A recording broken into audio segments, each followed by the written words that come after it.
5 section है total ना। पहला है कार्बोहाइड्रेट, दूसरा है लिपिड है, फिर है प्रोटीन, और उसके बाद है न्यूक्लिक एसिड और देन प्रोटीन एंजाइम।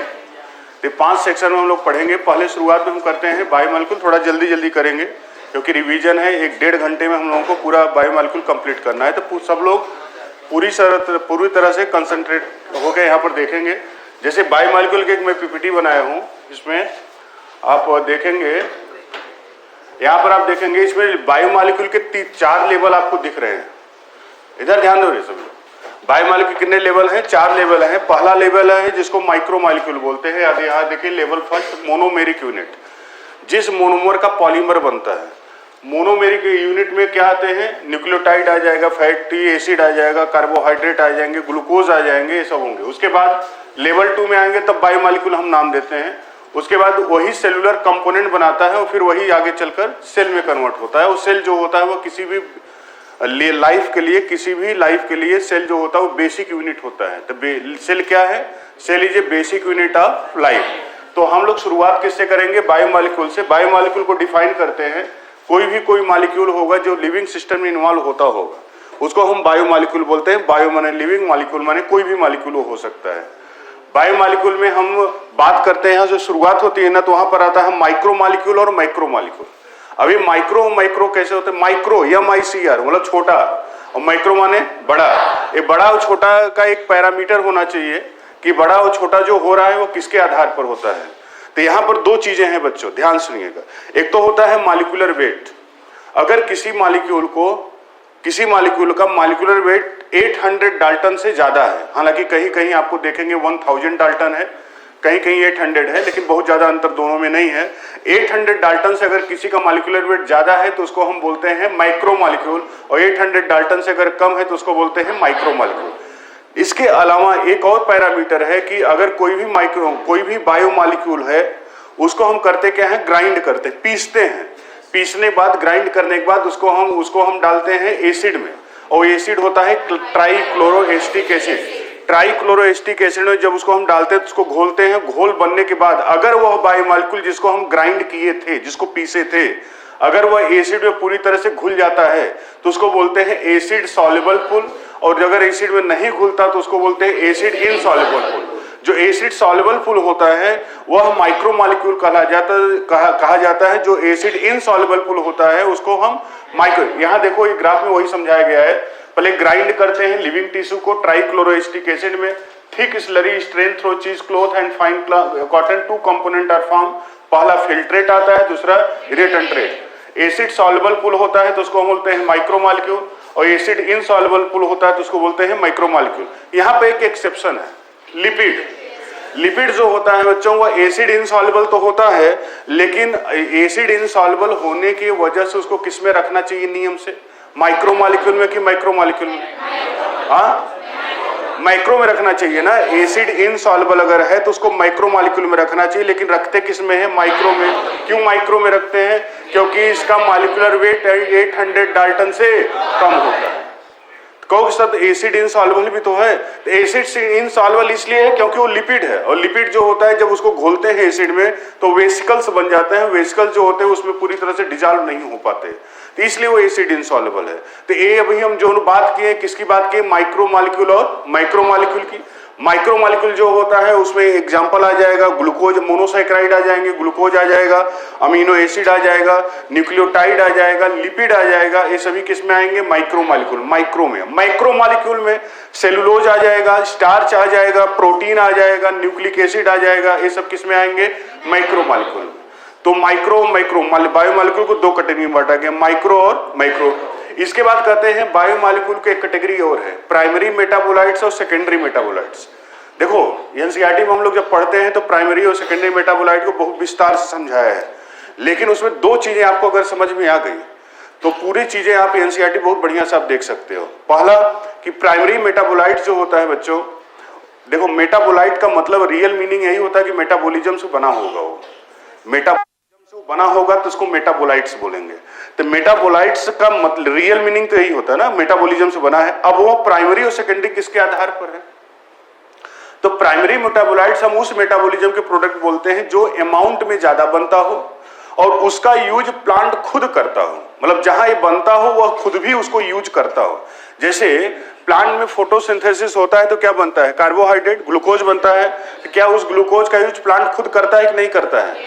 करता है। तो वह क्या हुआ, मतलब ग्लूकोज क्या हुआ, स्टार्च क्या हुआ, प्राइमरी मेटाबोलाइट्स। लेकिन सेकेंडरी मेटाबोलाइट्स होता है, कहते हैं सर मेटाबॉलिज्म से तो ये बनता है लेकिन उसका यूज प्लांट खुद नहीं करता और यह बहुत ट्रेस अमाउंट में बनता है, बहुत कम अमाउंट बनता है, उसको सेकेंडरी मेटाबोलाइट्स बोलते हैं।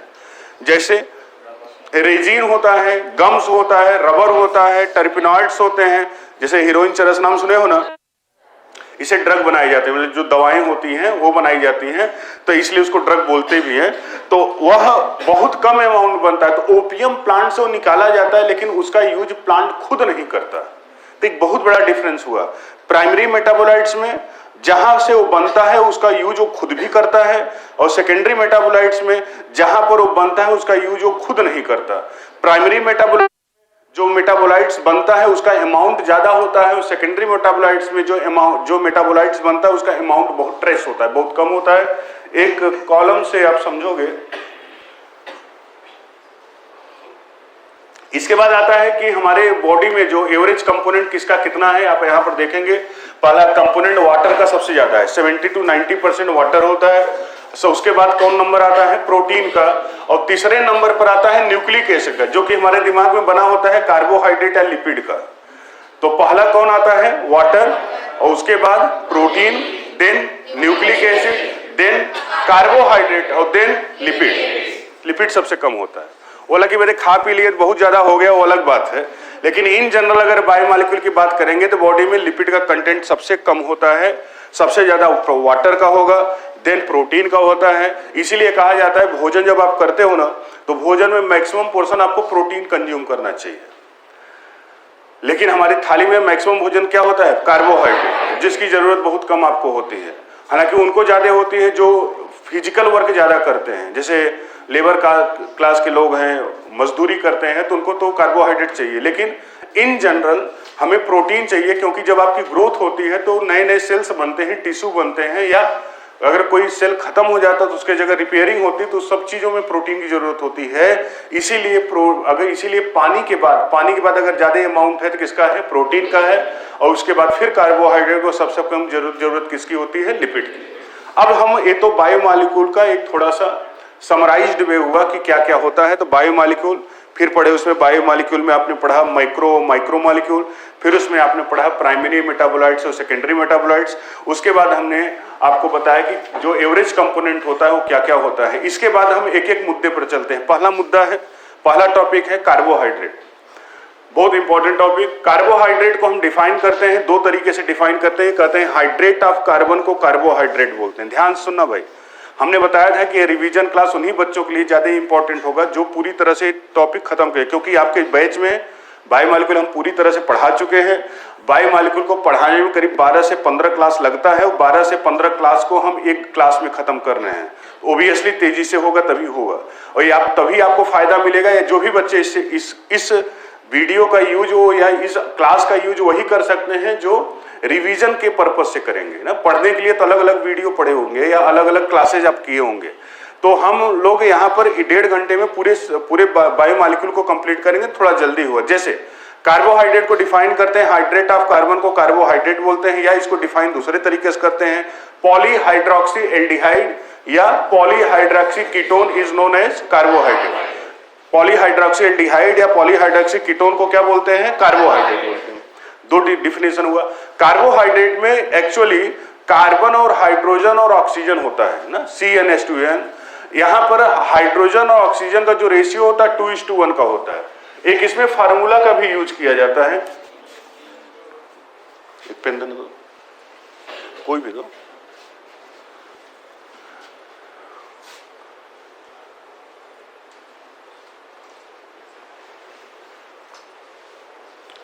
एक फार्मूले का यूज करता हूं, मैं बताना चाह रहा हूं। वो जो फार्मूला होता है उसका फार्मूला है CnH2O का होल एन, H2O का होल एन। यहां n की जगह आप 6 रख दो, देखो क्या लिखोगे, C6H12O6 लिखा जाएगा।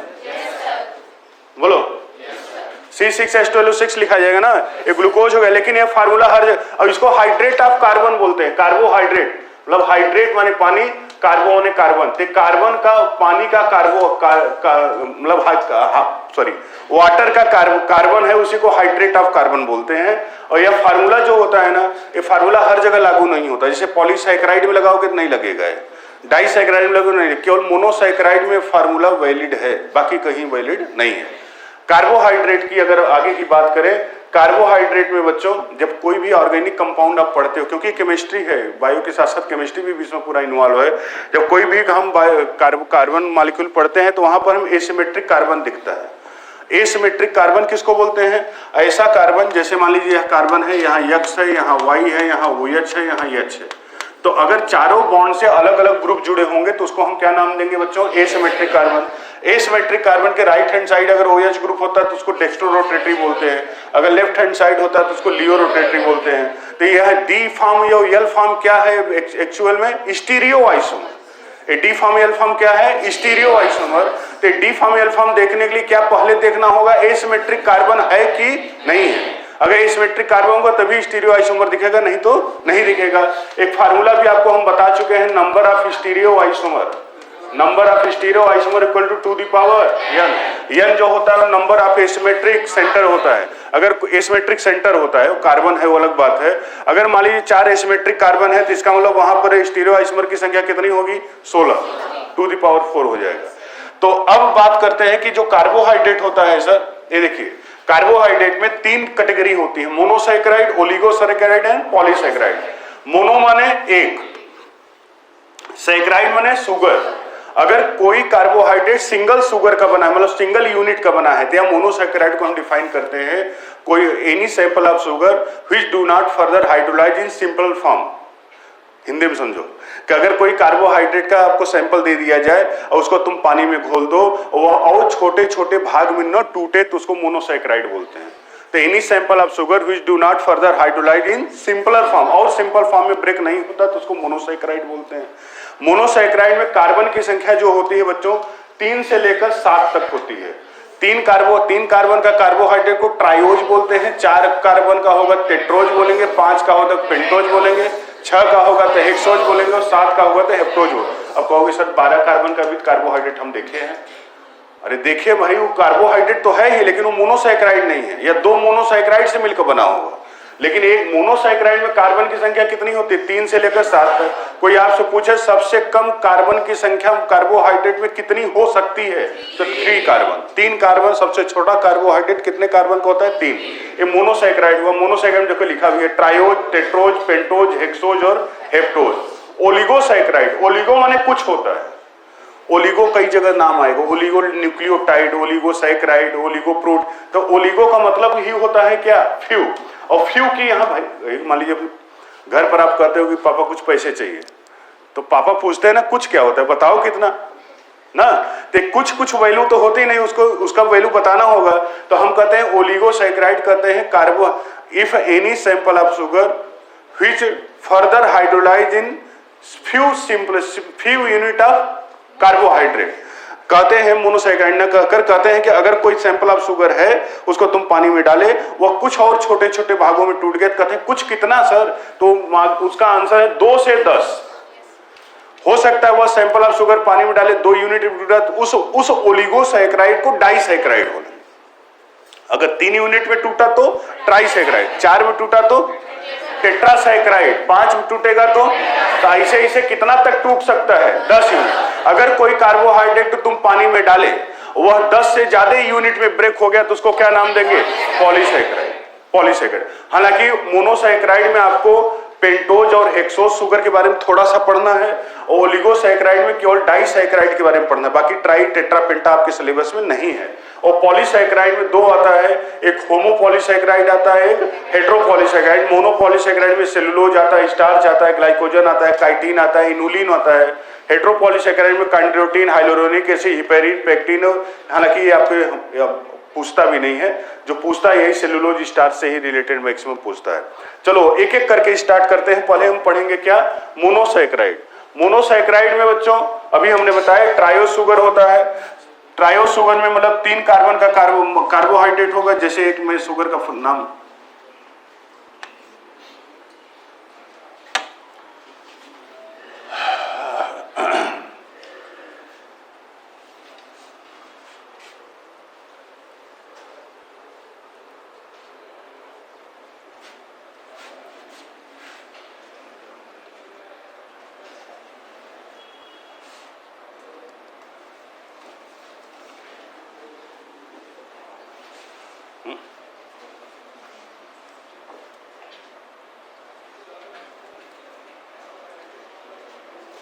यही बता देते हैं।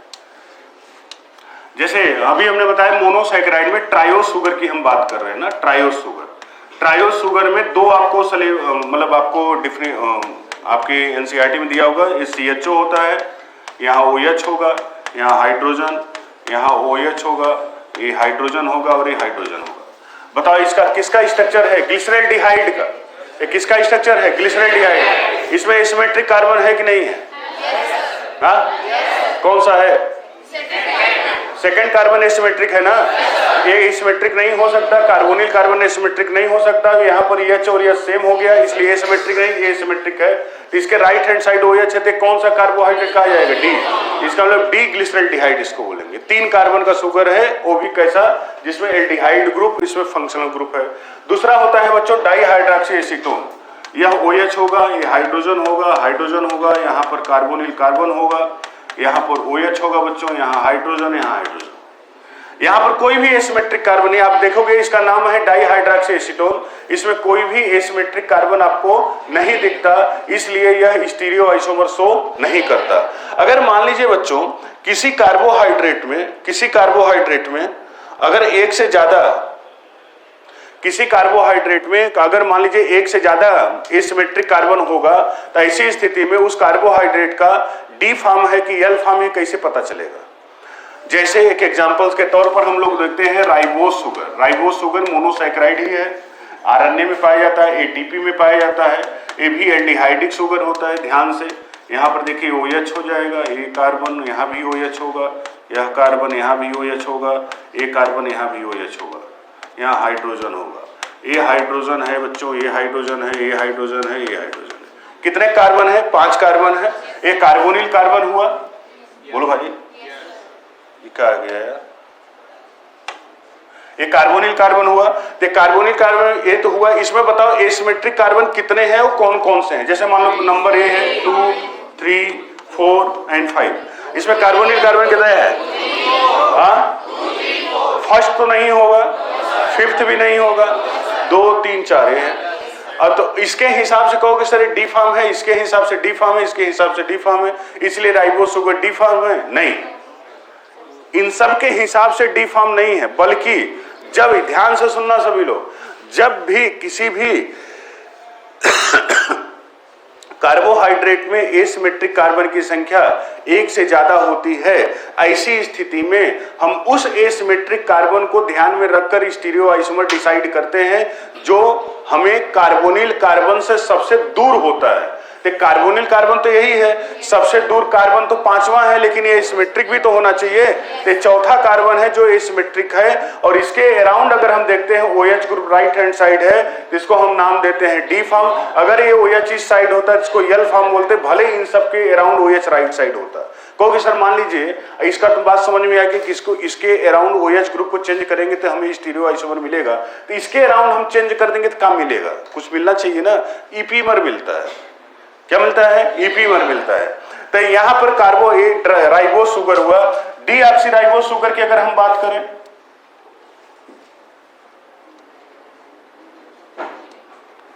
डीऑक्सीराइबोस शुगर की बात करें, डीऑक्सीराइबोस शुगर किसमें होता है बच्चों? डीएनए में। यहां पर CHO हो जाएगा, यहां पर क्या आ जाएगा? यहां H आ जाता है। बस यही अंतर होता है, बाकी सब सेम होता है बच्चों।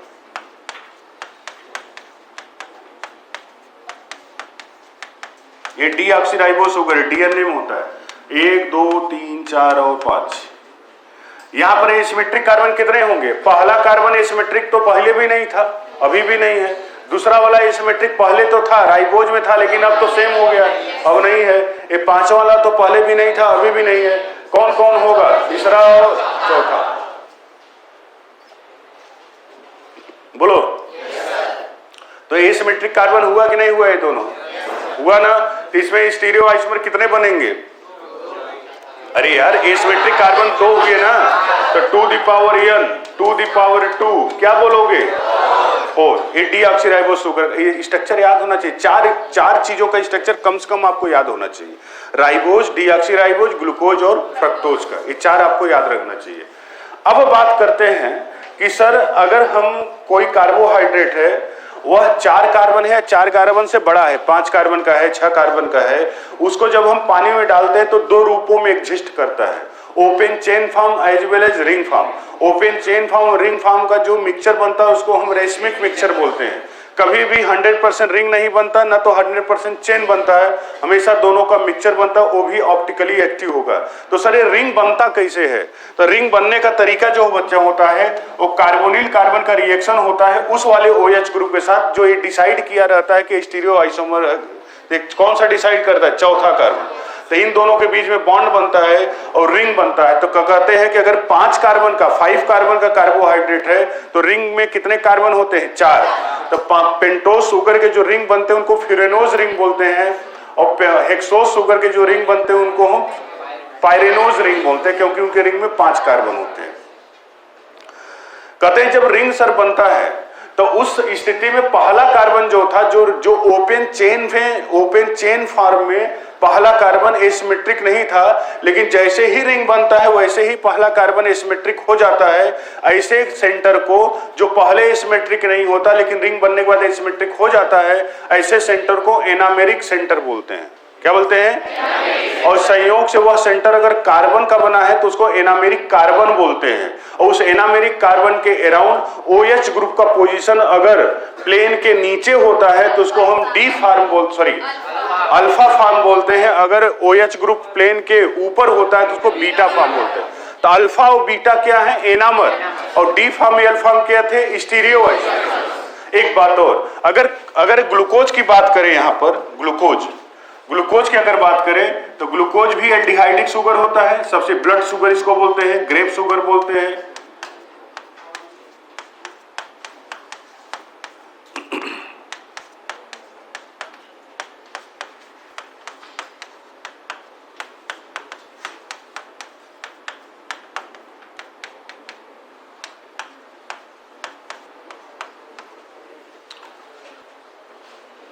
ये देखो 6 कार्बन है, ग्लूकोज में 6 कार्बन होते हैं, हेक्सो शुगर है। यहाँ देखो आपको दिख रहा होगा तीसरे कार्बन पर OH और H अलग अलग है। OH इस साइड है, H इधर है। तो कई बच्चे सोच रहे होंगे भूल से लिख दिए हैं, तो मेरे पूरे होशोहवास में लिखे हैं। तीसरे कार्बन पर H और H जो होते हैं वो ऐसे ही होते हैं, ओरिएंटेशन अलग होता है। तो इसमें देखो इसमें एसिमेट्रिक कार्बन कितने हैं बताओ पटक से? 4 है। पहला और लास्ट वाला नहीं होगा, क्योंकि सभी एसिमेट्रिक कार्बन के अराउंड जो OH ग्रुप होते हैं, सभी एसिमेट्रिक कार्बन के चारों बॉन्ड अलग अलग ग्रुप से जुड़े होने चाहिए। यहाँ हाइड्रोजन सेम होने की वजह से एसिमेट्रिक नहीं है। बाकी 4 है, दूसरा, तीसरा, चौथा और पांचवा। ये चारों जो एसिमेट्रिक कार्बन है, ये 4 है, 2, 3, 4, 5। ये चारों एसिमेट्रिक कार्बन। तो यहाँ स्टीरियो आइसोमर बच्चों कितने होंगे? 2 दी पावर 4। बोल यार, 2 कितने हो जाएंगे? 2 कितना हो जाएगा? 16। ये डी फॉर्म है कि एल फॉर्म है? ये कौन बताया? हम नहीं बताए। कौन बताया? 5वां कार्बन, लास्ट नहीं।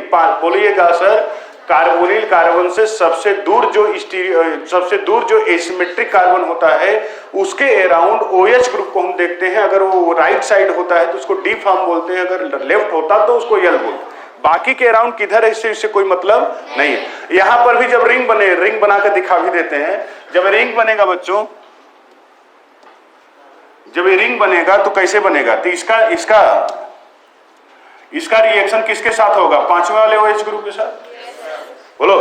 तो एक कुछ देर के बाद जब रिंग बनने लगेगा तो इसमें क्या होगा? देखो क्या तब्दीली आती है। देखो ये ऐसे हो गया, ऐसे हो गया, ऐसे हो गया, ऐसे।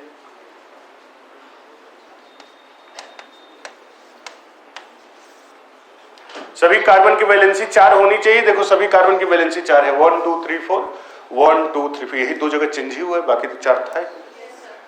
लेकिन सर कहेंगे सर फील नहीं हो रहा है रिंग टाइप। ये तो ऐसे सीधा सीधा है, फील भी करा देते हैं। देखो ये पहला कार्बन है बच्चों, ये 5वां है। तो एक ऑक्सीजन कौन कौन से कार्बन के बीच में है?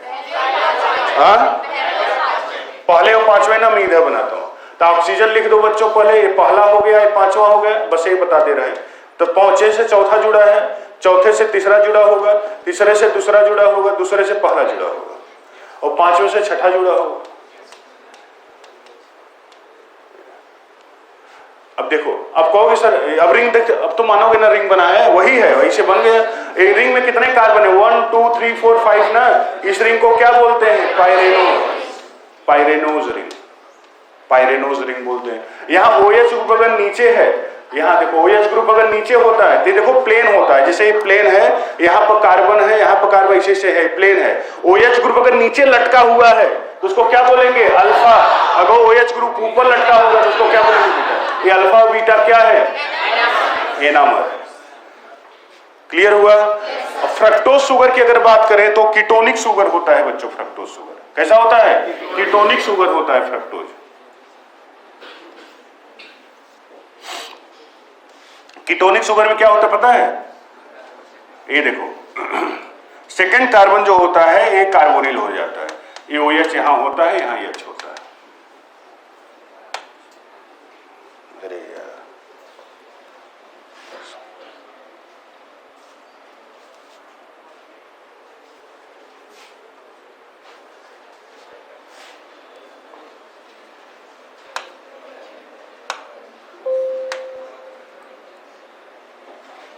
पहला वाला कार्बन जो होता है तो क्या होता है? पहला वाला एसिमेट्रिक रह जाएगा कि नहीं? नहीं ना यार, ये हाइड्रोजन हो गया, हाइड्रोजन सेम हो गया ना, एसिमेट्रिक नहीं हो। ये छठा तो पहले भी नहीं था। कौन सा एसिमेट्रिक था? दूसरा भी नहीं था। कितने एसिमेट्रिक बच्चे? 3 ही तो बच्चे। ये फ्रक्टोज है, इसको फ्रूट शुगर बोलते हैं। फ्रूट जितने होते हैं उस मैक्सिमम फ्रूट में फ्रूट यही फ्रक्टोज पाया जाता है, फ्रक्टोज है। इसके बाद अच्छा एक चीज और, मोनोसैकेराइड में यही चीज राइबोज, डीऑक्सीराइबोज, ग्लूकोज और फ्रक्टोज पढ़ना है। और एक मोनोसैकेराइड की खास बात और होती है बच्चों कि कोई भी मोनोसैकेराइड है उसमें अगर फ्री एल्डिहाइड या कीटोनिक ग्रुप है तो अगर फ्री एल्डिहाइड की कीटोनिक ग्रुप है मोनोसैकेराइड में, तब वो मोनोसैकेराइड जो होता है वो रिड्यूसिंग शुगर की तरह काम करता है। वो अगर फेरिक आयन उसके अंदर मिला दोगे तो फेरस में चेंज हो जाएगा, क्यूप्रिक आयन डाल दोगे तो क्यूप्रस में चेंज हो जाएगा। तो इसका मतलब मोनोसैकेराइड जो होता है वो किसकी तरह काम करेगा? रिड्यूसिंग शुगर, बशर्ते उसमें फ्री एल्डिहाइड या कीटोनिक ग्रुप होने चाहिए। तो मोनोसैकेराइड जितने होते हैं उन सभी में फ्री एल्डिहाइड या कीटोनिक ग्रुप होते हैं। आगे बढ़ते हैं ओलिगोसैकेराइड तरफ। ओलिगोसैकेराइड में डाइसैकेराइड आपको पढ़ना है। डाइसैकेराइड में 3 आपको पढ़ना है। कौन कौन? लैक्टोज, माल्टोज, लैक्टोज और सुक्रोज। माल्टोज जो होता है उसको माल्ट शुगर बोलते हैं। माल्टोज में दो यूनिट ऑफ ग्लूकोज होता है। माल्टोज को अगर तुम पानी में डालते हो तो 2 यूनिट ऑफ ग्लूकोज उससे निकलेगा। माल्टोज में 2 यूनिट ऑफ ग्लूकोज के बीच में जो बॉन्ड बनता है अल्फा 1,4 ग्लाइकोसिडिक बॉन्ड बनता है। माल्टोज में 2 ग्लूकोज में से एक ग्लूकोज का कार्बोनिल कार्बन बॉन्ड बनाने में यूज हो जाता है, दूसरे ग्लूकोज का कार्बोनिल कार्बन बॉन्ड बनाने में यूज नहीं होता, बचा रहता है। इसलिए माल्टोज डाइसैकेराइड होने के बावजूद भी वह रिड्यूसिंग एजेंट की तरह काम करता है। दूसरी बात आती है लैक्टोज, जिसको मिल्क शुगर बोलते हैं। मिल्क में मैक्सिमम यही होता है। मिल्क में 2 चीजें होती है, ग्लूकोज और गैलेक्टोज। ग्लूकोज और गैलेक्टोज के बीच में भी जो बॉन्ड बनता है वो अल्फा 1,4 ग्लाइकोसिडिक बॉन्ड बनता है। हालांकि इसमें जो गैलेक्टोज होता है बीटा फॉर्म में पाया जाता है। गैलेक्टोज को ब्रेन शुगर भी बोलते हैं। दिमाग में सबसे ज्यादा वही वाला शुगर पाया जाता है, गैलेक्टोज को। तो ग्लूकोज और गैलेक्टोज क्योंकि है एल्डिहाइडिक शुगर ही, तो अल्फा 1,4 ग्लाइकोसिडिक बॉन्ड बनता है। तो यहाँ पर भी आप देखेंगे ग्लूकोज का तो कार्बोनिल कार्बन यूज हो जाता है, लेकिन गैलेक्टोज का कार्बोनिल कार्बन अभी भी यूज नहीं होता है। इसलिए गैलेक्टोज जो होता है वो क्या रह जाता है? इसलिए लैक्टोज डाइसैकेराइड होने के बावजूद भी गैलेक्टोज के वजह से वो रिड्यूसिंग शुगर हो जाता है। तीसरा लास्ट है सुक्रोज। सुक्रोज को हम क्या नाम देते हैं? केन शुगर बोलते हैं, टेबल शुगर बोलते हैं। एक्चुअल में चीनी जो होता है घर में वो वही है, सुक्रोज है। सुक्रोज जो होता है वो बना होता है 1 यूनिट ऑफ ग्लूकोज और फ्रक्टोज का, और दोनों के बीच में जो बॉन्ड बनता है अल्फा 1,2 ग्लाइकोसिडिक बॉन्ड बनता है। और पता है ग्लूकोज का पहला कार्बन कार्बोनिल होता है और फ्रक्टोज का सेकंड कार्बन कार्बोनिल होता है। तो संयोग से बॉन्ड भी 1,2 ही बनता है। तो दोनों ग्लूकोज और फ्रक्टोज का कार्बोनिल कार्बन बॉन्ड बनाने में यूज हो जाता है। इसलिए कोई भी कार्बोनिल कार्बन फ्री नहीं रह जाता। इसलिए जो सुक्रोज होता है उसको नॉन रिड्यूसिंग शुगर कहा जाता है।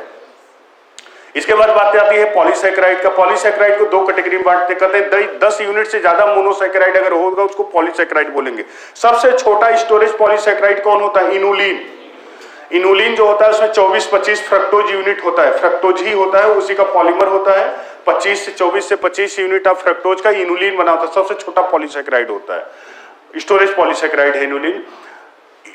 पॉलीसैकेराइड को 2 कैटेगरी में बांटते हैं, स्ट्रक्चरल पॉलीसैकेराइड और स्टोरेज पॉलीसैकेराइड। स्टोरेज पॉलीसैकेराइड 2 होते हैं, स्टार्च और ग्लाइकोजन। स्टार्च प्लांट में होता है, ग्लाइकोजन एनिमल में होता है। हालांकि ग्लाइकोजन को एनिमल स्टार्च कहा जाता है। स्टार्च 2 यूनिट का बना होता है, किसका? एमाइलोज और एमाइलोपेक्टिन का। अच्छा, कभी कभी क्वेश्चन पूछा है, एक बार मैं देख रहा था पेपर में कि एमाइलोज जो सुक्रोज जो स्टार्च होता है उसमें जो एमाइलोज और एमाइलोपेक्टिन उसका रेशियो क्या होता है, एमाइलोज कितना होता है, एमाइलोपेक्टिन कितना होता है, दो स्ट्रक्चर का मिलकर बना होता है ना, तो कितना कितना होता है। जैसे स्टार्च है,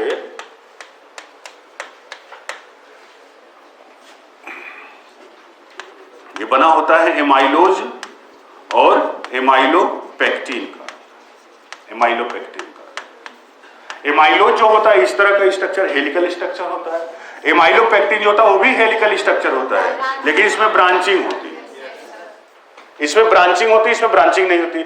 इसमें जितने ग्लूकोज मॉलिक्यूल होते हैं सब आपस में अल्फा 1,4 ग्लाइकोसिडिक बॉन्ड के द्वारा जुड़े होते हैं। यहाँ पर भी सभी glucose molecule alpha 1,4 glycosidic bond के द्वारा जुड़े होते हैं, लेकिन जहां से ब्रांचिंग होती है वहां पर अल्फा 1,6, जहां से ब्रांचिंग होती है वहां अल्फा 1,6 होता है, बाकी हर जगह अल्फा 1,4 ग्लाइकोसिडिक बॉन्ड पाए जाते हैं। क्लियर हुआ। अब बात आती है सर परसेंटेज कितना होता है, लगभग मैं बता देता हूं, हालांकि ये हार्ड एंड फास्ट नहीं है। 20% एमाइलोज होता है और 80% एमाइलोपेक्टिन होता है किसी भी स्टार्च में। इसीलिए एमाइलोज की थोड़ी बहुत सॉल्युबिलिटी होती है, लेकिन एमाइलोपेक्टिन बिल्कुल सॉल्युबल नहीं होता। वो याद रखिएगा कि जितना ज्यादा ब्रांचिंग इसमें होगी उतना ज्यादा इनसॉल्युबिलिटी बढ़ती जाती है। स्टार्च हल्का फुल्का सॉल्युबल, वाटर सॉल्युबल होता है due to presence of amylose, और आयोडीन टेस्ट जो एमाइलोज देता है वो, सॉरी स्टार्च जो आयोडीन टेस्ट देता है वो किसकी वजह से देता है, एमाइलोज की वजह से। जैसे रेड एल्गी में जो फ्लोरिडियन स्टार्च होता है तो वो आयोडीन टेस्ट तो नहीं देता, रेड एल्गी में फ्लोरिडियन स्टार्च होता है वो नहीं देता, क्यों नहीं देता, क्योंकि इसमें एमाइलोपेक्टिन वाला कंटेंट ज्यादा होता है, घुलता ही नहीं। तो जो नॉर्मल स्टार्च होता है वह आयोडीन टेस्ट इसलिए देता है क्योंकि उसमें एमाइलोज होता है, एमाइलोज वाटर सॉल्युबल होता है, एमाइलोपेक्टिन वाटर सॉल्युबल नहीं होता, और वाटर सॉल्युबल जिसके वजह से नहीं होता उसका अमाउंट ज्यादा है, जो वाटर सॉल्युबिलिटी कराता है उसका अमाउंट कम है। कहते हैं सर जो ब्रांचिंग होती है वहां पर अल्फा 1,6 ग्लाइकोसिडिक बॉन्ड होता है, ब्रांचिंग होती कितनी देर बाद है, कहते हैं 24 से 30 ग्लूकोज मॉलिक्यूल, एक बार ब्रांचिंग होने के बाद 24 से 30 ग्लूकोज मॉलिक्यूल आगे बढ़ता है फिर ब्रांचिंग होती है। इसके बाद आता है नंबर इसका ग्लाइकोजन का। ग्लाइकोजन जो होता है बच्चों उसका स्ट्रक्चर एमाइलोपेक्टिन की तरह होता है, लेकिन इसमें बस अंतर होता है कि यहाँ पर जो ब्रांचिंग होती है वह बहुत जल्दी जल्दी होता है, इसलिए कहते हैं ग्लाइकोजन को बोलते हैं मोर प्रोफ्यूज ब्रांचिंग होती है। कहते हैं 10 से 14 ग्लूकोज मॉलिक्यूल से ही ब्रांचिंग हो जाती है। यहाँ पर जितने ग्लूकोज मॉलिक्यूल होते हैं सब अल्फा 1,4 ग्लाइकोसिडिक बॉन्ड द्वारा जुड़े रहते हैं। जहां से ब्रांचिंग होती है वहां पर कौन सा बॉन्ड होता है, अल्फा 1,6 ग्लाइकोसिडिक बॉन्ड, वही होता है जो वहां पर था, स्टार्च में था। बाद में आता है जो स्ट्रक्चर पॉलीसेकेराइड आता है उसमें नंबर आता है किसका, सेलुलोज का। सेलुलोज क्या होता है, सेलुलोज का स्ट्रक्चर कैसा होता है, लेयर्ड स्ट्रक्चर होता है। सेलुलोज का स्ट्रक्चर कैसा होता है बच्चों, लेयर्ड स्ट्रक्चर होता है, लेयर्ड स्ट्रक्चर। तो उसमें जितने ग्लूकोज होते हैं वो बीटा डी ग्लूकोज होते हैं, और बीटा डी ग्लूकोज जितने होते हैं वो सब बीटा 1,4 ग्लाइकोसिडिक बॉन्ड के द्वारा जुड़े होते हैं, और सेलुलोज के जितने लेयर होते हैं वो सब एक दूसरे के एंटी पैरेलल होते हैं। एक स्ट्रक्चर पॉलीसेकेराइड और होता है काइटिन। काइटिन जो होता है, काइटिन जो होता है वो भी होमोपॉलीसेकेराइड में आता है। किसमें आता है, होमो है, और किसका बना होता है, एन-एसिटाइल ग्लूकोसामिन का। इतनी बातें बच्चों आपको पढ़नी थी किसमें, कार्बोहाइड्रेट में। आगे अगर हम बढ़ते हैं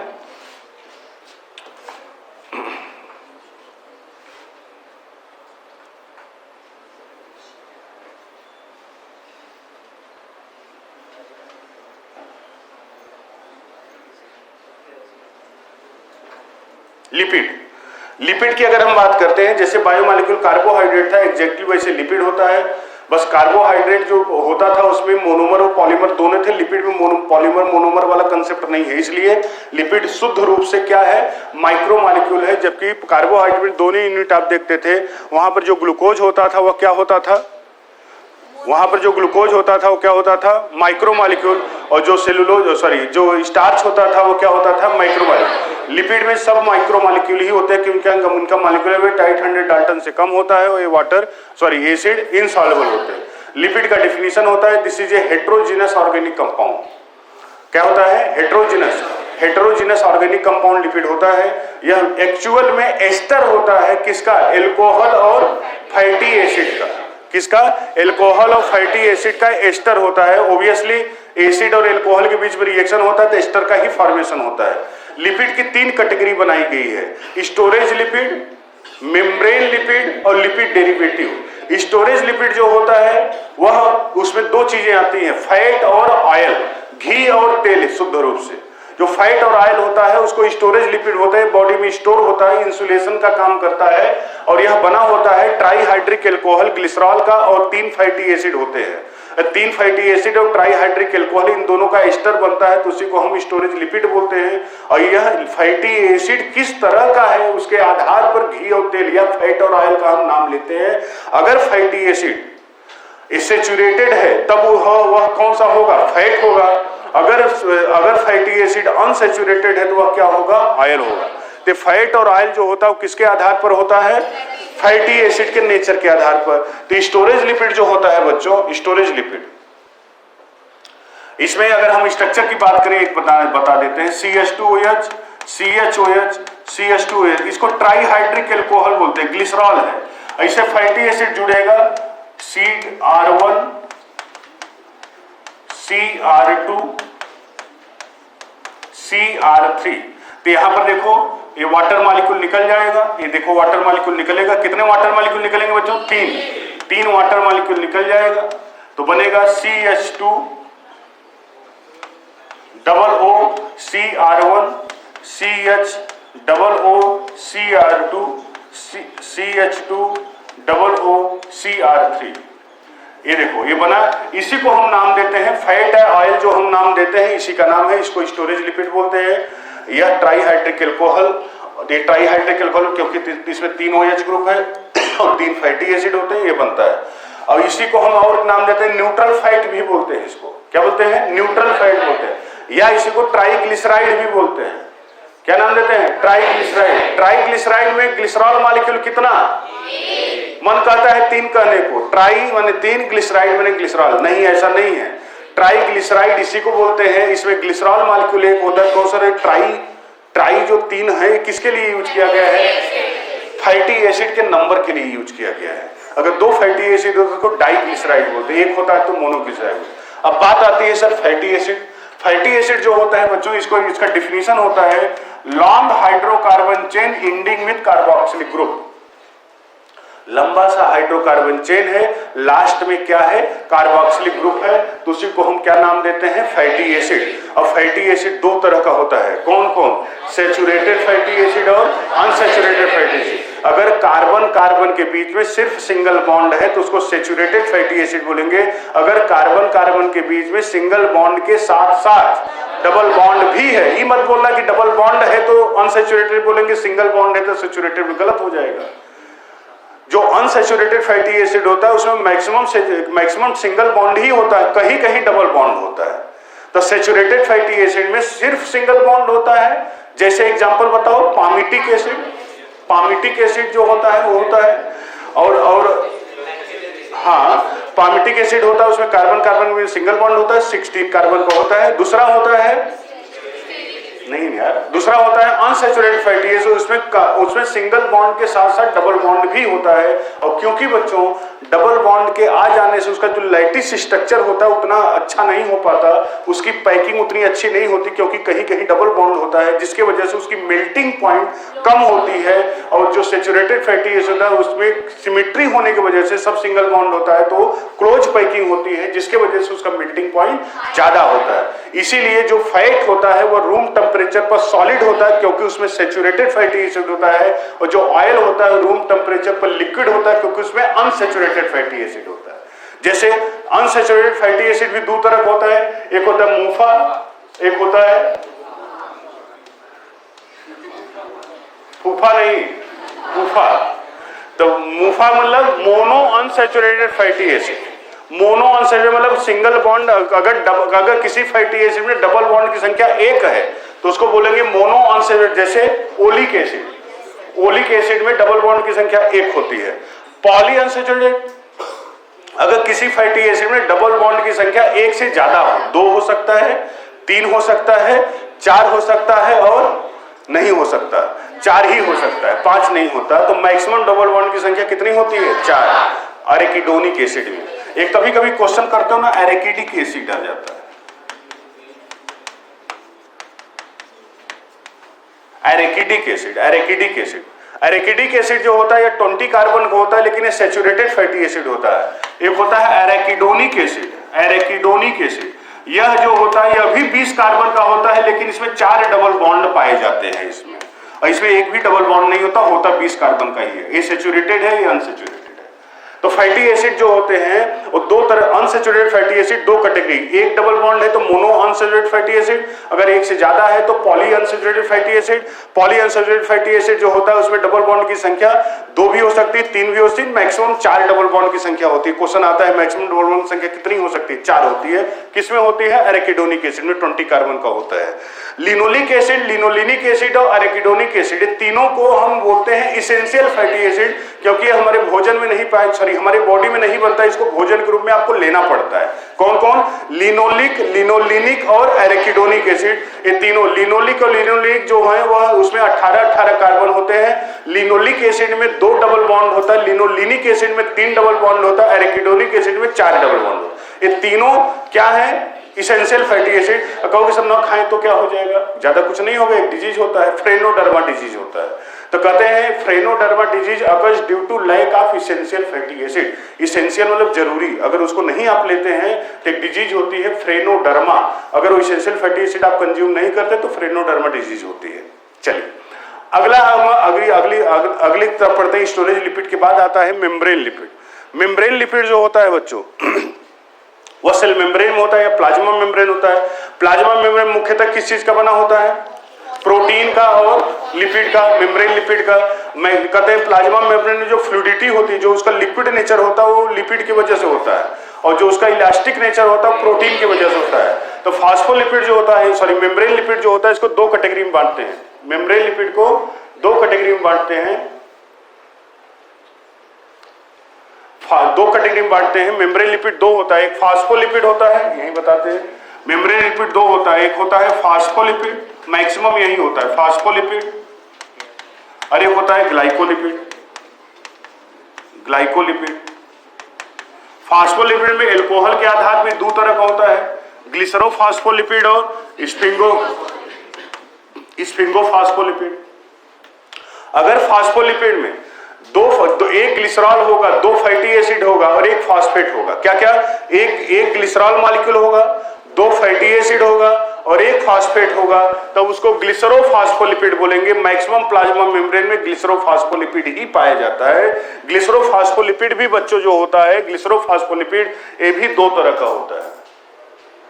ग्लिसरोफास्फोलिपिड जो होता है ये भी 2 तरह का होता है। अभी हमने बताया कि यह ग्लिसरोफास्फोलिपिड में क्या क्या होगा? ग्लिसरॉल होगा, एक ग्लिसरॉल मान लीजिए हम ऐसे लिख दिए ऐसे रफली, और ये फैटी एसिड हो गया, फैटी एसिड है,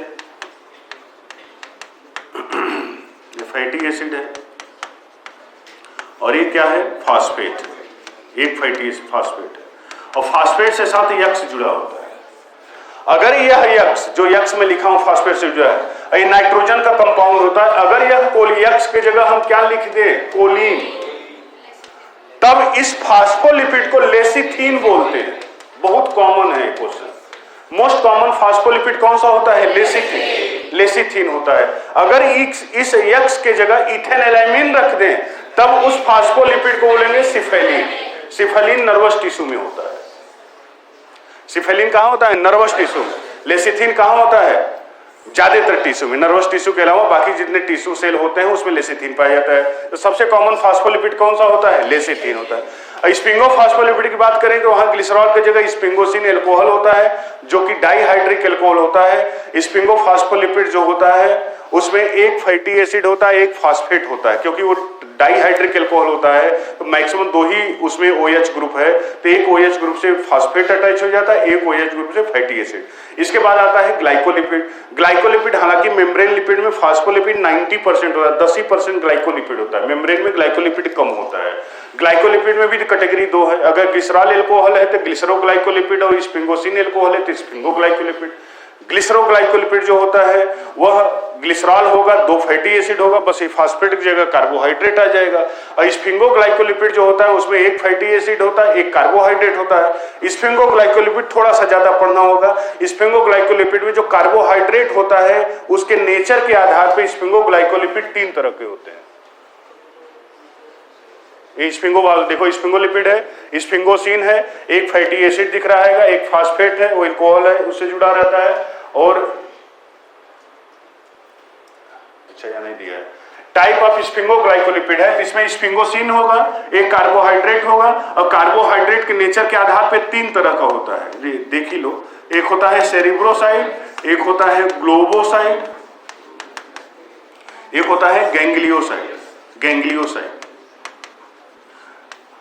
अगर स्फिंगोग्लाइकोलिपिड जिसमें कार्बोहाइड्रेट मोनोसैकेराइड होगा तो उसको हम बोलेंगे सेरिब्रोसाइड, अगर यह डाइसैकेराइड होगा तो उसको बोलेंगे ग्लोबोसाइड, अगर वह ओलिगोसैकेराइड होगा अदर देन डाइसैकेराइड भी तो ओलिगोसैकेराइड है, डाइसैकेराइड के अलावा कोई ओलिगोसैकेराइड अगर जुड़ा होगा तो उसको गैंग्लियोसाइड। नाम से ही लग रहा है, सेरिब्रो माने सेरिब्रल हेमिस्फीयर, गैंग्लियो माने गैंग्लियन, ग्लोबो, ये सब किसमें पाए जाते होंगे? सेंट्रल नर्वस सिस्टम सब जहां पाए जाते हैं। अच्छा मान लीजिए जो मेम्ब्रेन लिपिड होता है वो उसको लाइसोसोम जो होता है, जब सेल खराब हो जाता है, काम करने लायक नहीं रहता, लाइसोसोम उसको डाइजेस्ट कर देता है।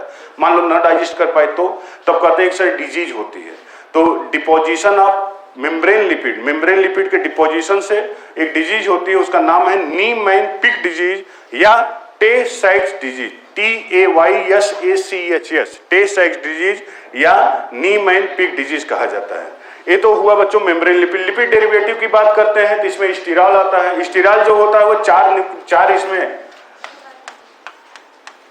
3 6 कॉर्नर रिंग होता है, एक कैसा होता है 5 कॉर्नर से क्या जुड़ा रहता है? साइड से, तो इसको स्टीराल न्यूक्लियस बोलते हैं। स्टीराल न्यूक्लियस सभी स्टीराल में कॉमन होता है, साइड चेन सभी स्टीराल में अलग अलग होता है।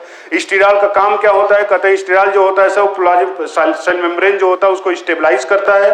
और जो स्टीराल होता है इसमें चार, हालांकि एक ही आप जानते हैं, कोलेस्ट्रॉल जो होता है वो हमारे यहाँ विटामिन डी की सिंथेसिस कराता है, सेल मेम्ब्रेन को मजबूती प्रोवाइड करता है। लेकिन इसके अलावा स्टिग्मोस्टिराल एक होता है जो कोकोनट और सोयाबीन में होता है, साइटोस्टिराल होता है सीरियल प्लांट में होता है, अनाज वाली प्रेमली में होती है, और एक अर्गोस्टिराल होता है जो कि फंजाई में होता है। विटामिन डी के सिंथेसिस जो आपकी स्किन में अल्ट्रावायलेट रेज आती है तो कोलेस्ट्रॉल ही विटामिन डी की सिंथेसिस करवाता है। हालांकि कोलेस्ट्रॉल अगर आप तेली चीज बहुत ज्यादा खाते हो, लिपिड ज्यादा लेते हो, फैट ऑयल वाली चीज ज्यादा खाते हो, कोलेस्ट्रॉल बनता है। कोलेस्ट्रॉल धीरे धीरे आर्टरी जो होती है उसके अंदर डिपॉजिट होने लगता है, तो जो आर्टरी की इलास्टिसिटी होती है वो कमजोर होने लगती है। तो इसलिए उसको हम नाम देते हैं कि इसको डिजीज हुआ है, वो बीपी बढ़ती है, उस डिजीज को नाम देते हैं एथेरोस्क्लेरोसिस। क्या? एथेरो। उसमें जो आर्टरी होती है वो फाइब्रोस्टिक हो जाता है, वो बहुत ज्यादा स्टिफ हो जाता है। उसमें जब ब्लड पंप होता है तो वह आर्टरी फूलती नहीं है, इलास्टिसिटी खत्म हो जाती है। ऑब्वियसली अगर वो फूलेगा नहीं तो वॉल्यूम उसको ज्यादा नहीं मिलेगा तो ब्लड का प्रेशर उस पर पड़ता है, कभी कभी उसमें हेमरेज भी हो जाता है। तो एथेरोस्क्लेरोसिस को बोलते हैं, कोलेस्ट्रॉल के डिपोजिशन की वजह से होता है। इसके बाद आता है वैक्स, वही उसी में आता है। वैक्स जो होता है किस चीज का बना होता है? कहते हैं sir this is a ester of monohydric alcohol and saturated fatty acid. Monohydric alcohol और saturated fatty acid, unsaturated fatty acid नहीं होता। और जितना अच्छा सैचुरेटेड फैटी एसिड होता है वह जो वैक्स होता है उतना ज्यादा उसकी मेल्टिंग पॉइंट हो जाती है। 2 तरह का वैक्स पड़ते हैं, कैंडल वैक्स होता है, बीज वैक्स होता है। कैंडल वैक्स जो घरों में यूज करते हैं, candle wax is made up of paraffin wax and stearic acid. Paraffin wax carbohydrate hydrocarbon है और उसमें स्टेरिक एसिड मिलाया जाता है। और दूसरा होता है बीज वैक्स, जो जितना आप क्रीम वगैरह लगाते हो ना, जो क्रीम यूज करते हैं उसका जो बेस होता है वो बीज वैक्स का ही बना होता है, अच्छे क्वालिटी का क्रीम होता है। तो बीज वैक्स जो होता है, जो मधुमक्खी का छत्ता होता है, उसको अगर कभी मधुमक्खी उसमें न रहे और फिर उसको टच करो तभी कर ही पाओगे। तो उसमें आप देखोगे उसमें हाथ में आपको मोम की तरह कुछ कुछ लग जाता है, वो बीज वैक्स होता है। बीज वैक्स जो होता है वो बना होता है मेरिसिल एल्कोहल और पामिटिक एसिड का, याद रखिएगा ये आता है। मेरिसिल एल्कोहल और पामिटिक एसिड, ये दोनों जो मेरिसिल एल्कोहल 27 कार्बन का एल्कोहल होता है, पामिटिक एसिड 16 कार्बन का फैटी एसिड होता है। इन दोनों से बनता है बीज वैक्स। ये नेचुरल वैक्स है जो कि बीज खुद सिंथेसाइज करती है। इसके बाद बात आता है प्रोटीन का, लिपिड के बाद, कार्बोहाइड्रेट के बाद लिपिड, लिपिड के बाद प्रोटीन। प्रोटीन का जो मोनोमर होता है बच्चों, अमीनो एसिड उसको बोलते हैं। अमीनो एसिड का डिफिनेशन होता है this is A carboxylic acid in which amino group present. मतलब ये कार्बोक्सिलिक एसिड है लेकिन इसमें और क्या पाया जाता है? अमीनो ग्रुप पाया जाता है। जो अमीनो एसिड्स होते हैं बच्चों,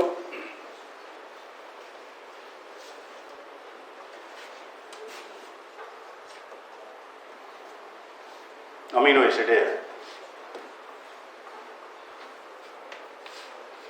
जो अमीनो एसिड होता है,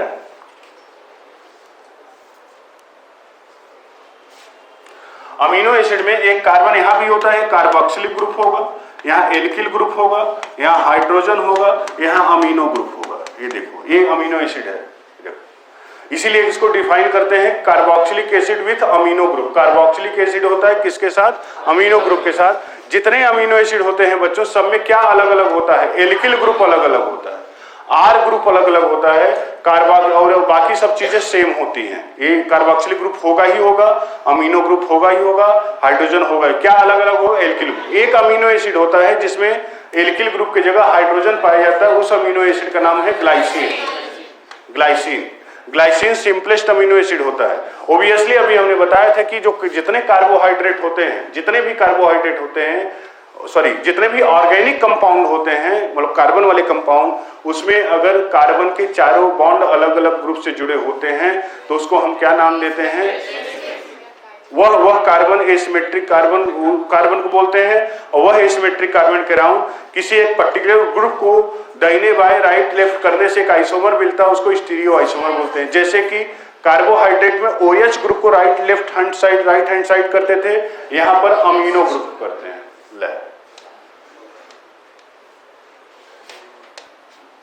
यहां पर किसको करते हैं? Amino group. अगर amino group left hand side होगा तो इसको क्या बोलेंगे? L form. अगर NH2 राइट साइड होता तो क्या बोलते हैं? लेकिन ज्यादातर नेचुरल अमीनो एसिड किस फॉर्म में होते हैं? जैसे दिख रहा है ऐसे ही होता है। जितने नेचुरल कार्बोहाइड्रेट होते हैं किस फॉर्म में होते हैं? ग्लूकोन डी को ग्लूकोन डी ही बोलते हैं, ग्लूकोन एल क्यों नहीं बोलते? इसीलिए बोलते हैं क्योंकि नेचुरल शुगर वो बताना चाहते हैं, हालांकि जो लिखा होगा उसको भी शायद पता नहीं हो कि नहीं पता हो, लेकिन डी का मतलब उसका है कि नेचुरल शुगर है। जितने नेचुरल शुगर होते हैं वो डी फॉर्म में, डेक्स्ट्रो रोटेटरी फॉर्म में ही पाए जाते हैं। जितने ज्यादातर अमीनो एसिड होते हैं वो एल फॉर्म में भी होते हैं। कुछ अमीनो एसिड नेचुरल होते हैं, वो डी फॉर्म में भी पाए जाते हैं, लेकिन हमारे बॉडी में वो नहीं पाए जाते। L form of amino acid. अब इसमें एक चीज और आपको याद रखना होगा कि अमीनो एसिड जो होता है बच्चों, इसमें बेसिक ग्रुप भी है, NH2 ग्रुप वीक बेस तो बनाया था, और कार्बोक्सिलिक ग्रुप भी है, एसिड और बेस दोनों का ग्रुप है। इसलिए अलग अलग पीएच पे इस पर चार्ज अलग अलग आता है। जैसे लो पीएच अगर होगा तब बताओ इस पर कौन सा चार्ज आएगा? अगर मान लीजिए, रुको भाई, अगर मान लीजिए इस अमीनो एसिड को हम ऐसे सॉल्यूशन में डालते हैं जिस सॉल्यूशन का पीएच लो है, तो बताओ लो पीएच के कंडीशन में, तो बताइए लो पीएच के कंडीशन पर इस अमीनो एसिड पर पॉजिटिव चार्ज आएगा, नेगेटिव चार्ज आएगा? तो आपको इतना सोचना होगा सर कि अगर लो पीएच है, अगर मान लो ये बर्तन में आप डाल दिए, इसका जो पीएच कैसा है? लो है। लो पीएच का मतलब हाइड्रोजन आयन कंसंट्रेशन यहाँ ज्यादा है कि कम है? ज्यादा कंसंट्रेशन होगा तो ये जो कार्बोक्सिलिक ग्रुप है इसको आयोनाइज नहीं होने देगा, बल्कि कहेगा भाई साहब तुम आयोनाइज H जहां पड़े हो वहीं पड़े रहो, बल्कि बताओ हम लोग को वही जगह हो तो हम लोग आ जाए, क्योंकि यहाँ पर हाइड्रोजन आयन बहुत ज्यादा है सोल्यूशन में। तो जगह कहाँ मिलता है? लोन पेयर इसी के पास होता है, एक हाइड्रोजन यहाँ आकर जुड़ जाता है, इस पर कौन सा चार्ज आता है? Positive charge. तो लो पीएच पर अमीनो एसिड कौन सा चार्ज बियर करता है? Positive charge. हाई, उलट देते हैं इसी कंडीशन को, हाई पीएच अगर आ जाए, कैसा पीएच आ जाए बच्चों? High pH. तो हाई पीएच में क्या स्थिति बनेगी? हाई पीएच मतलब H प्लस आयन ज्यादा कि कम? कम ना, और कम है तो कोई दिक्कत ही नहीं है। ये कहेगा तुम यहाँ रहो, और ये कहता तुरंत फटाक से निकल जाता है। इस पर कौन सा चार्ज आता है? Minus charge. हालांकि ज्यादातर बच्चे रट लेते हैं, लो पीएच पर पॉजिटिव चार्ज आता है और हाई पीएच पे नेगेटिव चार्ज आता है, और एक चार्ज आता है न्यूट्रल पीएच।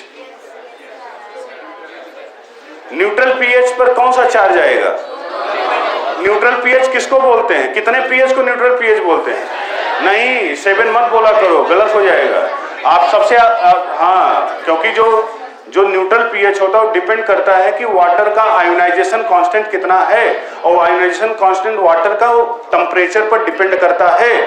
अगर नॉर्मल 25 डिग्री सेंटीग्रेड टेम्परेचर होता है तो वाटर का आयोनाइजेशन कांस्टेंट 14 होता है, इसलिए 7 जो होता है न्यूट्रल मानते हैं। लेकिन अगर 45 डिग्री टेम्परेचर कर दे पानी का तो वाटर का आयोनाइजेशन कांस्टेंट 12 हो जाता है और 6 पीएच न्यूट्रल हो जाता है। इसलिए 6-7 के चक्कर में पड़ो ही मत। क्या बोलो? अक्सर न्यूट्रल पीएच उस पीएच बोलते हैं जिस पीएच पर H प्लस आयन और OH माइनस आयन दोनों बराबर हो जाए। तो आप पता करते रहिए कितने पर हो रहा है, कितने टेम्परेचर पर हो रहा है। तो ये कह के निकल लो। अब भैया हम न्यूट्रल पीएच कर रहे हैं तो इस पर इस सोल्यूशन में जितना H+ होगा उतना OH- होगा। इसमें तुम डालोगे तो यहाँ से H निकलना चाहेगा तो बोलेगा भाई तुम मत आओ, क्योंकि तुम जैसे ही आओगे वैसे ही मीडियम कैसा हो जाएगा, एसिडिक, क्योंकि उतना ही H+ है उतना ही OH- है, और यह एसिडिक होना नहीं चाहेगा, क्या रहना चाहेगा, न्यूट्रल।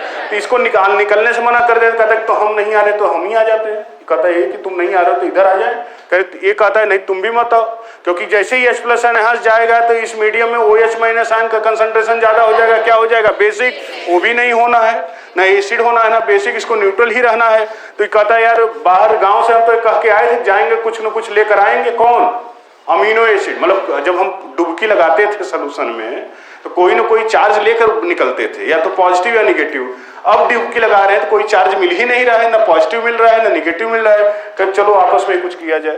तो ये क्या करता है कि जब न्यूट्रल पीएच, हम ऐसे ही बता रहे हैं आपको याद करने के लिए, जब आपको न्यूट्रल पीएच होता है बच्चों तो ये बाहर सोल्यूशन से कोई नई H+ आयन बाहर जा सकता है, ना तो सोल्यूशन से H+ आयन आ सकता है।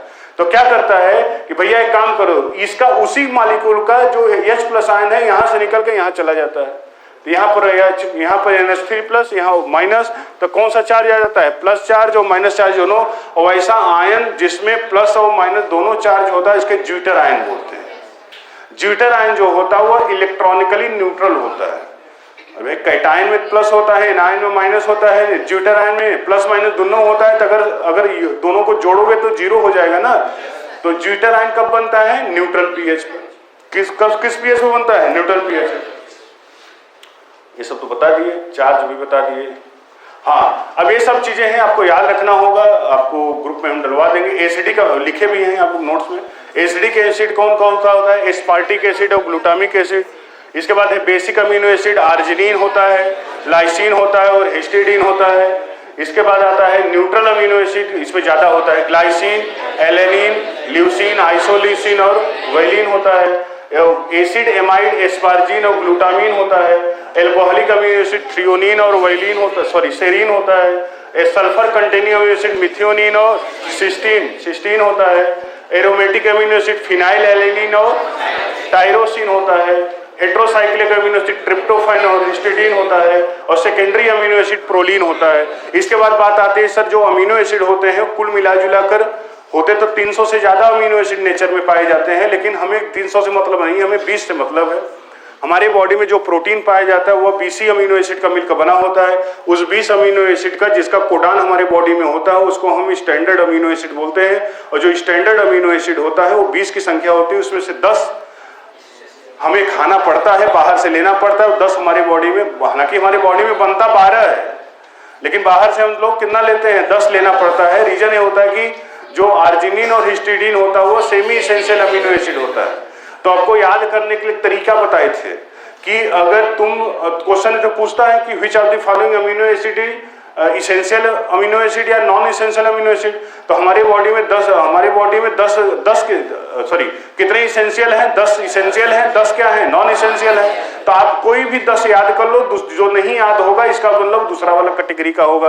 तो हमने बताया था इसेंशियल अमीनो एसिड 10 की संख्या बताए थे। पीएमटी हिल टीबी, पीएमटी मतलब प्री मेडिकल टेस्ट, एक हिल माने पहाड़, टीबी देखोगे तब। पीएमटी एक पहाड़ है अगर टीबी देखोगे, पीएमटी हिल टीबी। अब देखो पीएमटी का मतलब क्या है, देखो पीएमटी का मतलब ये है, पी से फिनाइल एलेनिन, एम से मिथियोनिन, टी से ट्रिप्टोफैन, ए से आर्जिनिन, एस से हिस्टिडीन, आई से आइसोल्यूसिन, एल से ल्यूसिन, एल से लाइसिन, टी से थ्रियोनिन और वी से वेलिन। 10 ऐसे अमीनो एसिड हैं जो हमारी बॉडी में नहीं बनते। इसमें से आर्जिनिन और हिस्टिडीन जो दोनों है ये थोड़ा बनता है, थोड़े की जरूरत होती है। इसलिए कहा जाता है कि हमारी बॉडी में कितने की सिंथेसिस होती है, तो कहोगे सर 12 की होती है, इसकी भी तो होती है, लेकिन मान लीजिए 1 किलो चाहिए, बनता 200 ग्राम है तो 800 ग्राम लेना पड़ेगा। इसलिए कहते हैं आर्जिनिन हिस्टिडीन जो होता है वो सेमी एसेंशियल अमीनो एसिड होता है। इसके बाद बात आता है, ये सब तो होता है प्रोपेप्टाइड बॉन्ड। कहते हैं जैसे आप कार्बोहाइड्रेट में आप पढ़ते थे, जैसे लिपिड में पढ़ते थे एस्टर बॉन्ड होता था, कार्बोहाइड्रेट में पढ़ते थे वहां ग्लाइकोसिडिक बॉन्ड होता था, वैसे अमीनो एसिड के बीच में कौन सा बॉन्ड होता है, पेप्टाइड बॉन्ड होता है। तो पेप्टाइड बॉन्ड बनने के लिए अमीनो एसिड का कार्बोक्सिलिक ग्रुप, पहले अमीनो एसिड का carboxylic group R1 NH2 hydrogen, बच्चों यहाँ पर hydrogen NH carbon, COOH, R2 hydrogen. तो यहाँ पर देखो वाटर का मॉलिक्यूल निकल जाता है, OH और H2O निकल जाएगा, यहाँ निकाल दिए, यहाँ निकाल दो, गायब कर दो। तो यहाँ पर कौन का बॉन्ड बन जाएगा? CO यानी H बॉन्ड बनता है। तो यहाँ पर ये देखो CONH, ये देखो CONH बॉन्ड बनता है। इसी CONH बॉन्ड को क्या नाम देते हैं? Peptide bond.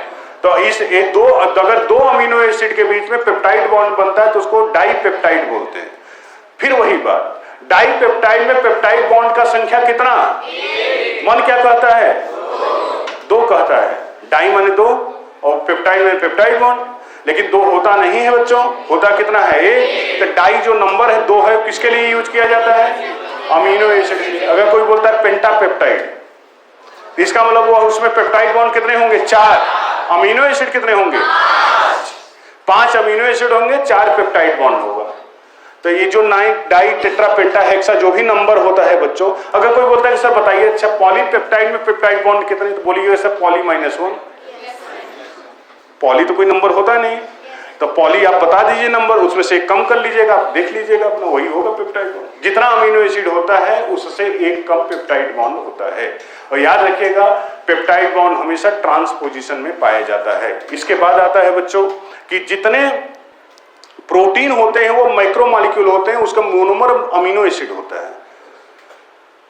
अगर यहाँ जितने बच्चे बैठे हुए या जितने लोग होते हैं सब में प्रोटीन अलग अलग होता है, क्योंकि अगर वो क्लोन नहीं है तो, अगर क्लोन होगा तो प्रोटीन एक होगा, लेकिन अगर वो सेक्सुअली प्रोड्यूस्ड है, सब अलग अलग हैं, इसका मतलब उन सभी में प्रोटीन अलग अलग होगा, लेकिन सब में अगर एक चीज कॉमन देखा जाए तो अमीनो एसिड सब में सेम होगा।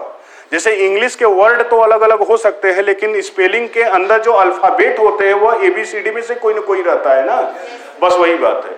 तो प्रोटीन अलग अलग हो सकता है, लेकिन अमीनो एसिड क्या होते हैं? वही 20 होते हैं, 20 अमीनो एसिड होते हैं। तो जो प्रोटीन होता है वह पॉलीपेप्टाइड होता है। एक क्वेश्चन आता है कि क्या सर सभी प्रोटीन को पॉलीपेप्टाइड कह सकते हैं? तो कहते हैं हाँ, सभी प्रोटीन को पॉलीपेप्टाइड कह सकते हैं, लेकिन सभी पॉलीपेप्टाइड को प्रोटीन नहीं कह सकते। उसी प्रोटीन को, उसी पॉलीपेप्टाइड को तुम प्रोटीन कह सकते हो जिस पॉलीपेप्टाइड में सिर्फ L form of amino acid हो। अगर किसी पॉलीपेप्टाइड में L फॉर्म और D फॉर्म दोनों अमीनो एसिड होंगे बच्चों, तब उसको हम पॉलीपेप्टाइड तो कह सकते हो, लेकिन उसको प्रोटीन नहीं कह सकते। इसलिए आप देखते होंगे कि जो बैक्टीरिया का सेल वॉल होता है उसमें कहते हैं पेप्टाइडोग्लाइकान होता है, तो वहां टेट्रापेप्टाइड नाम लेते हैं, प्रोटीन का नाम नहीं लेते, क्योंकि उसमें D फॉर्म और L फॉर्म दोनों अमीनो एसिड पाए जाते हैं। प्रोटीन जो होते हैं वो 2 तरह के होते हैं, मोनोमेरिक होते हैं, ओलिगोमेरिक होते हैं। अगर कोई प्रोटीन एक ही तरह के पॉलीपेप्टाइड चेन से बना है तो उसको मोनोमेरिक बोलेंगे। एक से ज्यादा तरह के पॉलीपेप्टाइड चेन का बना है तो उसको ओलिगोमेरिक प्रोटीन बोलेंगे। मोनोमेरिक प्रोटीन का एग्जांपल मायोग्लोबिन है, जो मसल्स में ऑक्सीजन का स्टोरेज करता है। ओलिगोमेरिक प्रोटीन तो बहुत है, जैसे एक हीमोग्लोबिन होता है जो ऑक्सीजन का ट्रांसपोर्टेशन करता है। प्रोटीन की स्ट्रक्चर की बात करें, 4 स्ट्रक्चर होता है, प्राइमरी, सेकेंडरी, टर्सरी और quaternary. Primary structure of protein तब बनता है जो कि मैसेंजर आरएनए पर जो कोडान होता है उस कोडान को ध्यान में रखकर अमीनो एसिड एक दूसरे से पेप्टाइड बॉन्ड के द्वारा बनते जाते हैं, तो वही लीनियर स्ट्रक्चर जो बनता है उसको प्राइमरी स्ट्रक्चर बोलते हैं। लेकिन प्राइमरी स्ट्रक्चर महा अनस्टेबल होता है, बहुत ही ज्यादा अनस्टेबल होता है। जैसे ही प्राइमरी स्ट्रक्चर बन के खलियाता है ना, जैसे प्रोटीन सिंथेसिस खत्म होता है, जेनेटिक्स पढ़ोगे, ट्रांसलेशन खत्म होता है, वैसे तुरंत वो सेकेंडरी स्ट्रक्चर में कन्वर्ट हो जाता है। सेकेंडरी स्ट्रक्चर जो होता है वो स्ट्रक्चरल कंपोनेंट होता है किसी भी जगह, मतलब किसी भी ऑर्गेनिज्म का स्ट्रक्चरल कंपोनेंट जो होता है वो सेकेंडरी स्ट्रक्चर ऑफ प्रोटीन होता है। कहते हैं प्राइमरी स्ट्रक्चर ऑफ प्रोटीन में फोल्डिंग और कॉइलिंग होता है, तो सेकेंडरी स्ट्रक्चर ऑफ प्रोटीन बनता है। सेकेंडरी स्ट्रक्चर ऑफ प्रोटीन में जैसे 2 होता है, अल्फा हेलिक्स और beta pleated sheet. Alpha helix जो होता है उसमें हेलिकल स्ट्रक्चर होते हैं, जैसे उसमें इस तरह का स्ट्रक्चर होता है अल्फा हेलिक्स में।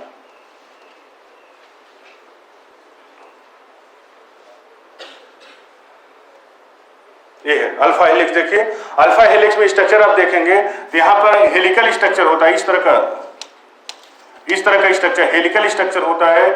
यहाँ पर ऐसे हाइड्रोजन बॉन्ड होता है, यहाँ हाइड्रोजन बॉन्ड जो होता है वो इंट्रापेप्टाइडल हाइड्रोजन बॉन्ड होता है। हाइड्रोजन बॉन्ड जो बनता है वो कहते हैं पहले वाले अमीनो एसिड के कार्बोक्सिलिक ग्रुप का ऑक्सीजन, चौथे वाले अमीनो एसिड के अमीनो ग्रुप के हाइड्रोजन साथ बॉन्ड बनता है।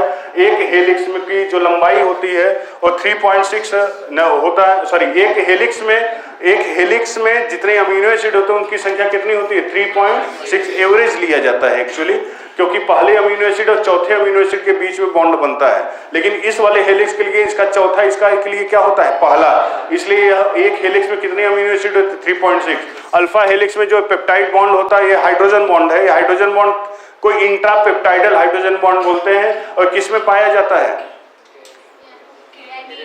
केराटिन। जो तुम्हारे बाल है और नाखून है, तुम्हारा क्या, हमारा भी हेयर और नेल जो होता है उसमें केराटिन प्रोटीन होता है। वो केराटिन प्रोटीन केवल एक्सोस्केलेटन का काम करता है, स्ट्रक्चर बनाता है, वो एंजाइम तरह काम नहीं करता। उसमें अल्फा हेलिक्स का स्ट्रक्चर होता है। एक होता है beta pleated sheet. Beta pleated sheet जो होता है वह इस तरह का स्ट्रक्चर होता है, इस तरह का लेयर स्ट्रक्चर होता है। इंटरपेप्टाइडल हाइड्रोजन बॉन्ड यहाँ बना होता है और ये पाया जाता है फाइब्रियन प्रोटीन ऑफ सिल्क में। कहते हैं सेकेंडरी स्ट्रक्चर ऑफ प्रोटीन में कौन कौन से बॉन्ड पाए जाते हैं? तो पेप्टाइड बॉन्ड पाया ही जाएगा, हाइड्रोजन बॉन्ड भी एक नया दिखने को मिल गया, और तीसरा होता है डाइसल्फाइड बॉन्ड, अगर सल्फर कंटेनिंग अमीनो एसिड उसमें है तब, नहीं तो नहीं होगा। अब इसके बाद आता है जो सेकेंडरी स्ट्रक्चर ऑफ प्रोटीन होता है उसमें फोल्डिंग कॉइलिंग होता है, तो टर्सरी स्ट्रक्चर ऑफ प्रोटीन बनता है, उसको नेटिव स्ट्रक्चर ऑफ प्रोटीन बोलते हैं। वो 3 डायमेंशनल स्ट्रक्चर ऑफ प्रोटीन होता है, और टर्सरी स्ट्रक्चर ऑफ प्रोटीन ही वह प्रोटीन है जिस रूप में प्रोटीन एंजाइम की तरह काम करता है।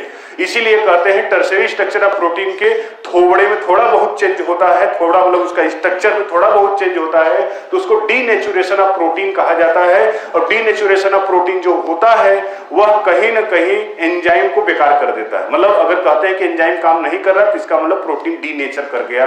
और टर्सरी स्ट्रक्चर ऑफ प्रोटीन होता है most stable of structure of protein होता है, उससे ज्यादा स्टेबल प्रोटीन का स्ट्रक्चर नहीं होता। Tertiary structure of protein 3 dimensional structure होता है, वो एंजाइम तरह काम करता है, इसलिए उसको फंक्शनल प्रोटीन कहा जाता है। इसमें 6 तरह के बॉन्ड होते हैं, ध्यान से सुनना। 3-2 जो पढ़े थे तो होगा कौन कौन? Peptide bond, hydrogen bond, disulphide bond, hydrophobic interaction, van der Waal force of interaction और आयनिक इंटरेक्शन।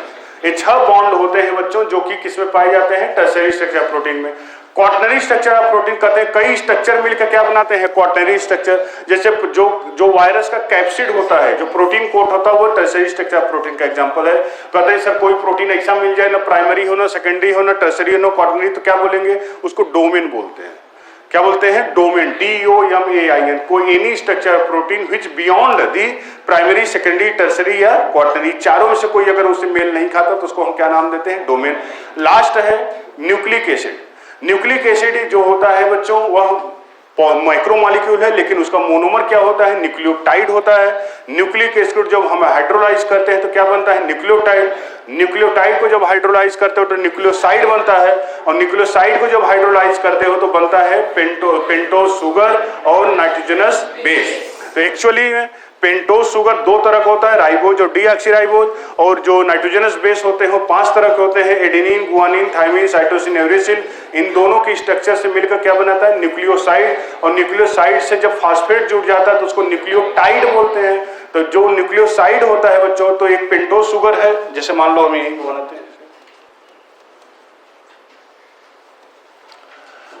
जैसे हम न्यूक्लियोटाइड की स्ट्रक्चर मान लीजिए पेंटोज शुगर है, ये पहला कार्बन है, दूसरा है, तीसरा है, चौथा है, ये पांचवा है, पहला है। तो यहां से बेस जुड़ता है, नाइट्रोजनस बेस, और यहां से फास्फेट जुड़ता है, इसको न्यूक्लियोटाइड बोलते हैं। तो बेस किस कार्बन से जुड़ता है? पहले कार्बन से नाइट्रोजनस बेस जुड़ता है, 5वें कार्बन से फास्फेट जुड़ता है, दोनों एस्टर बॉन्ड होता है, यहां पर भी वहां पर भी एस्टर बॉन्ड होता है, इसको न्यूक्लियोटाइड बोलते हैं। तो हर जगह में क्या अलग अलग होगा? फास्फेट में कोई वेराइटी होती ही नहीं, फास्फेट तो फास्फेट होता है। किसी एक आरएनए में राइबोज शुगर होगा, डीएनए में डीऑक्सीराइबोज शुगर होगा, लेकिन उसमें क्या अलग अलग होगा? बेस अलग अलग होगा, नाइट्रोजनस बेस अलग अलग होगा।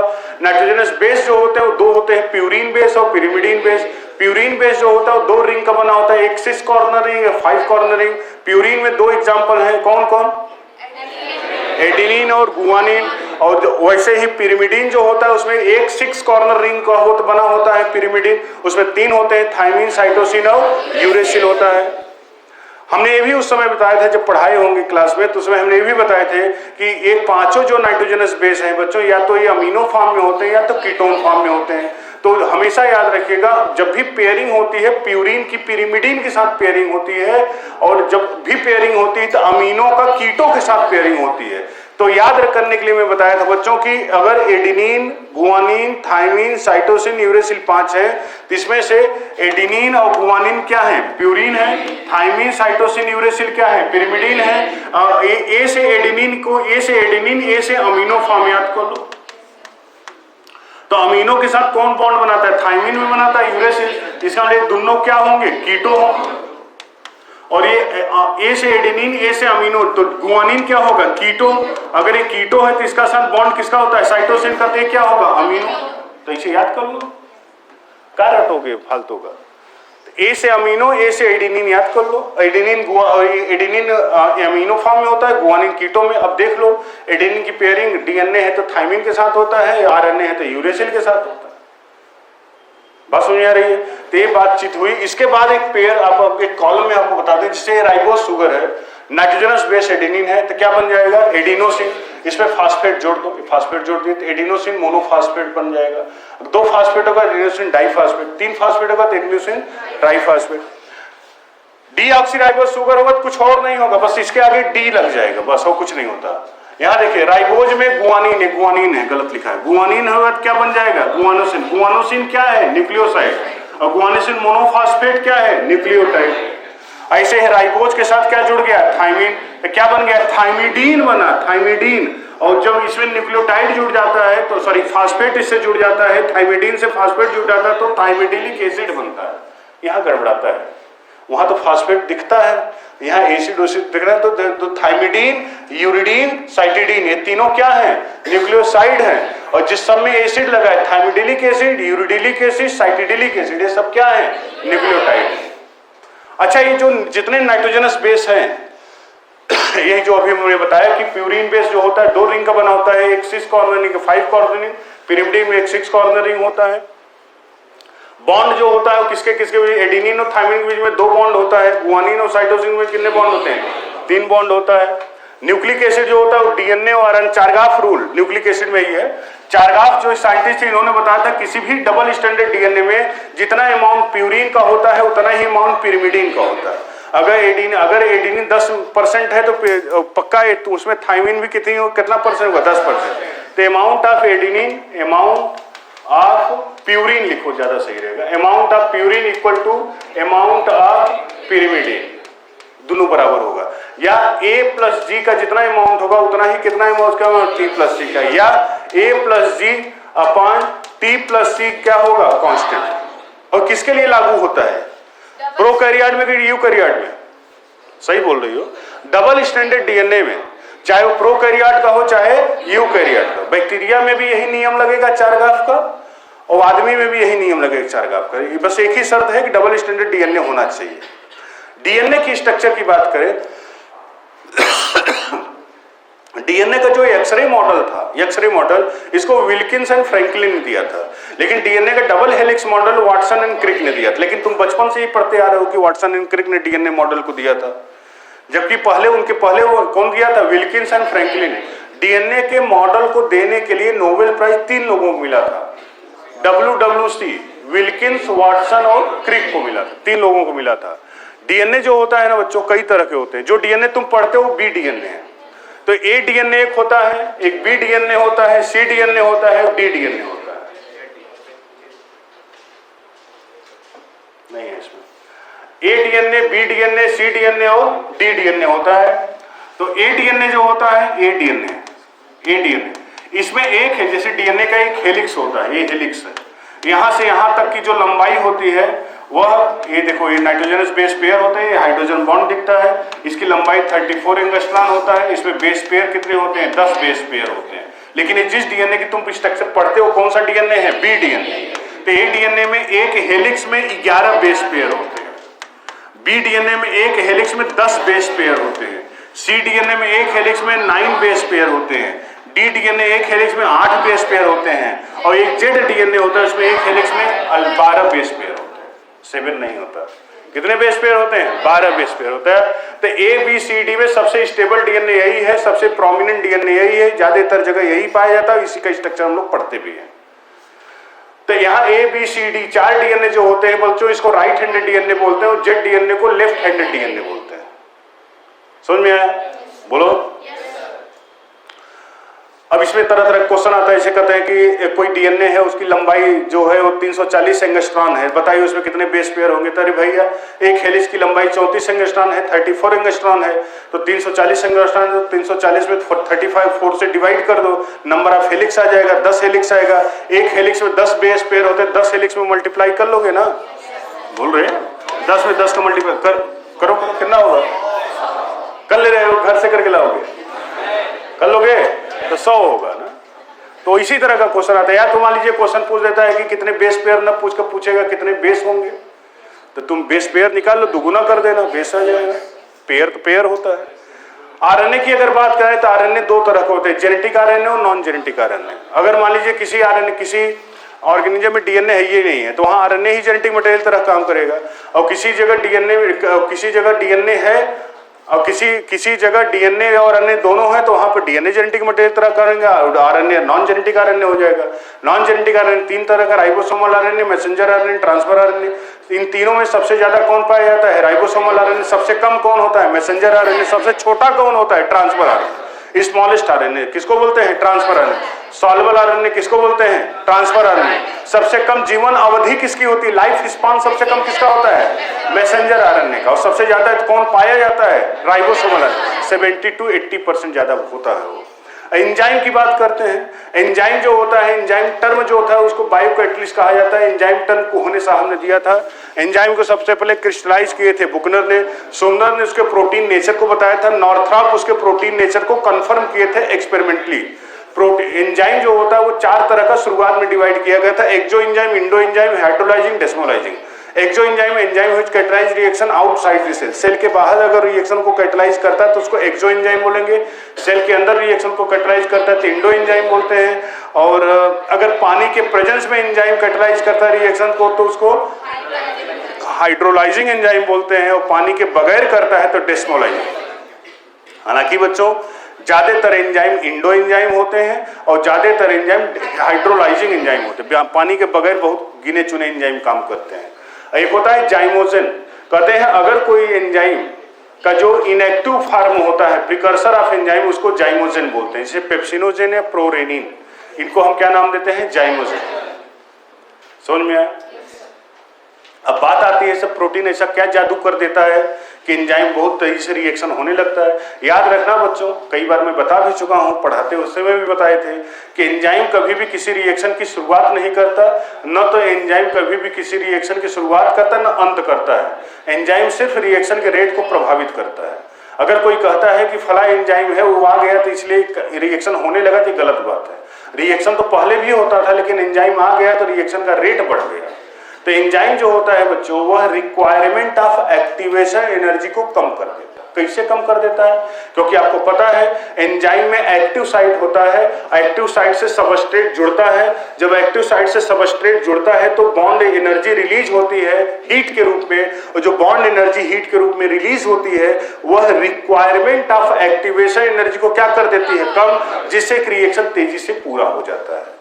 बस यही सिंपल सा है। इसीलिए जब भी एंजाइम कभी भी रिएक्शन में यूज नहीं होता, हार्मोन और एंजाइम में एक डिसिमिलरिटी बहुत बड़ी यही है कि हार्मोन जो होता है वह रिएक्शन में यूज होता है, जबकि एंजाइम जो होता है वो रिएक्शन में यूज नहीं होता।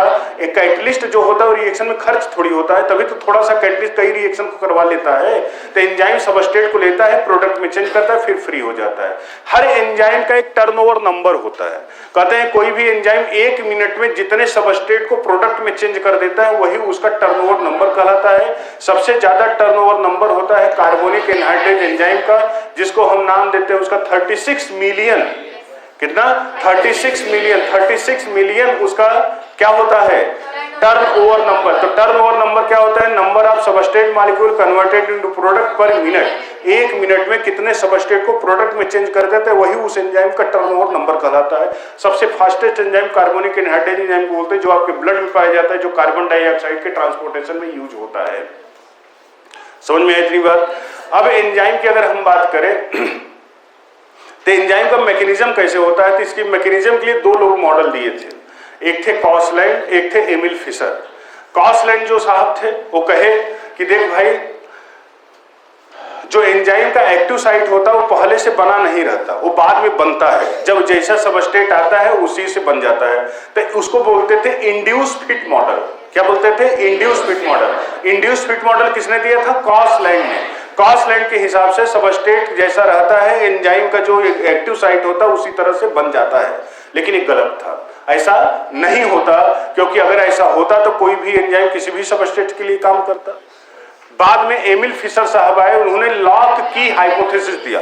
उनका कोई नौटंकी नहीं, जैसे हर ताले की स्पेसिफिक चाबी होती है वैसे ही हर सबस्ट्रेट का, हर एंजाइम का एक स्पेसिफिक सबस्ट्रेट होता है और एंजाइम का एक्टिव साइट अपने सबस्ट्रेट के कॉम्प्लीमेंट्री होता है, इसलिए वह एंजाइम उसी सबस्ट्रेट के साथ रिएक्ट करता है। समझ में आया? इसके बाद बात आता है कि एंजाइम के एक्टिविटी के लिए कौन कौन से फैक्टर होते हैं। जैसे पहला सबस्ट्रेट कंसंट्रेशन। अगर सबस्ट्रेट कंसंट्रेशन बढ़ाते हैं तो एंजाइम की एक्टिविटी बढ़ती है कि घटती है?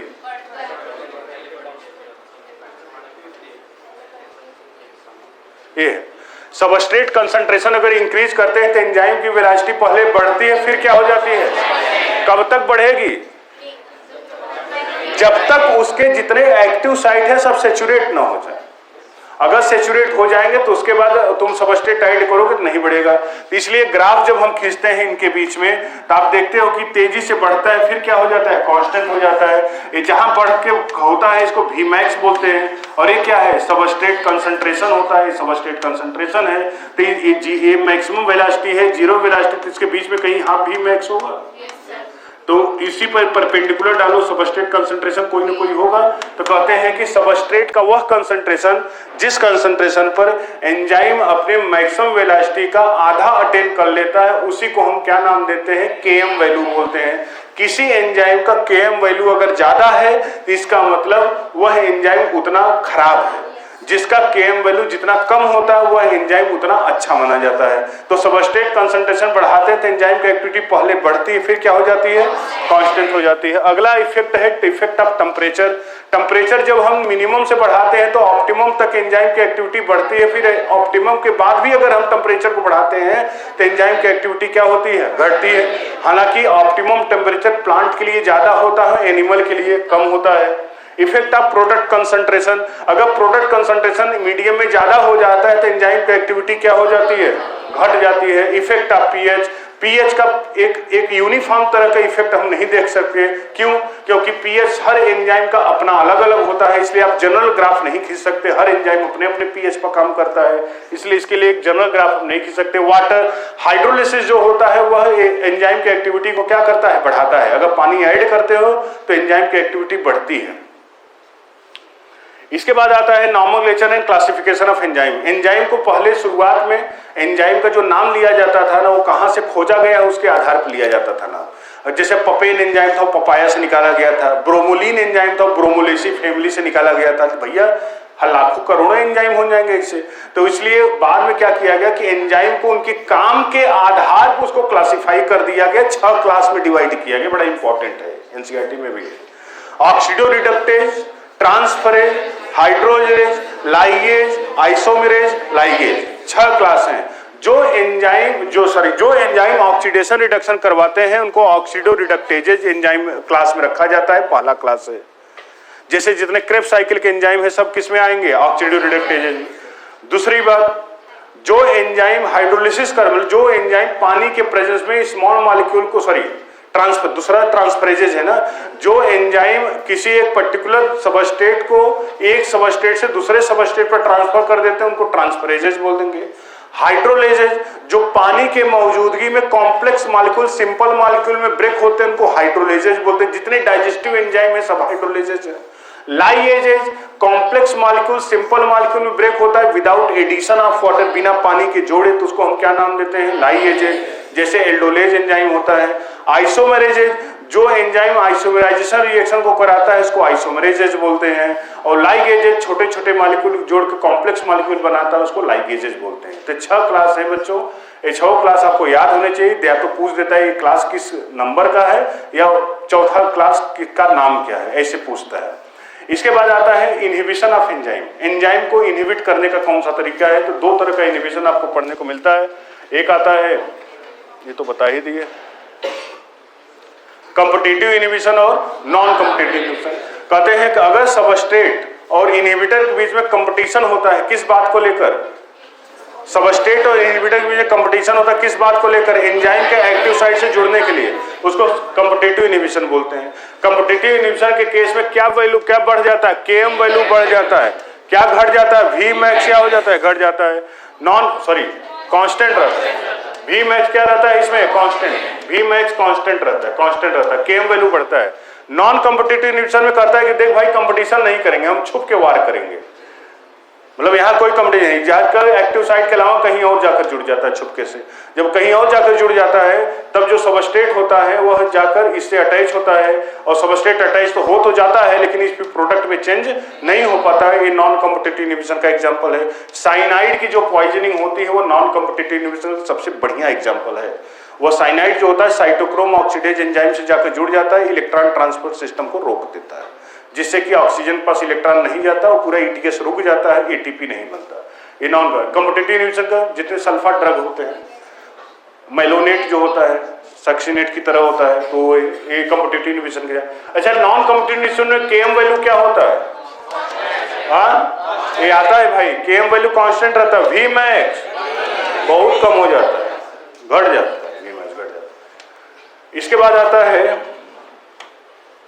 Allosteric enzyme. बताएं, कहते हैं यह एक ऐसा एंजाइम है जिसमें माइकेलिस मेंशन कांस्टेंट Km वैल्यू का कोई नियम कानून नहीं लगता, क्योंकि इस एंजाइम में आप देखेंगे इस एंजाइम में 3 साइट होता है, एक एक्टिव साइट होता है, एक इनहिबिटर साइट होता है, एक एक इनहिबिटर साइट होता है, एक एक्टिवेटर साइट होता है, एक एक्टिव साइट होता है।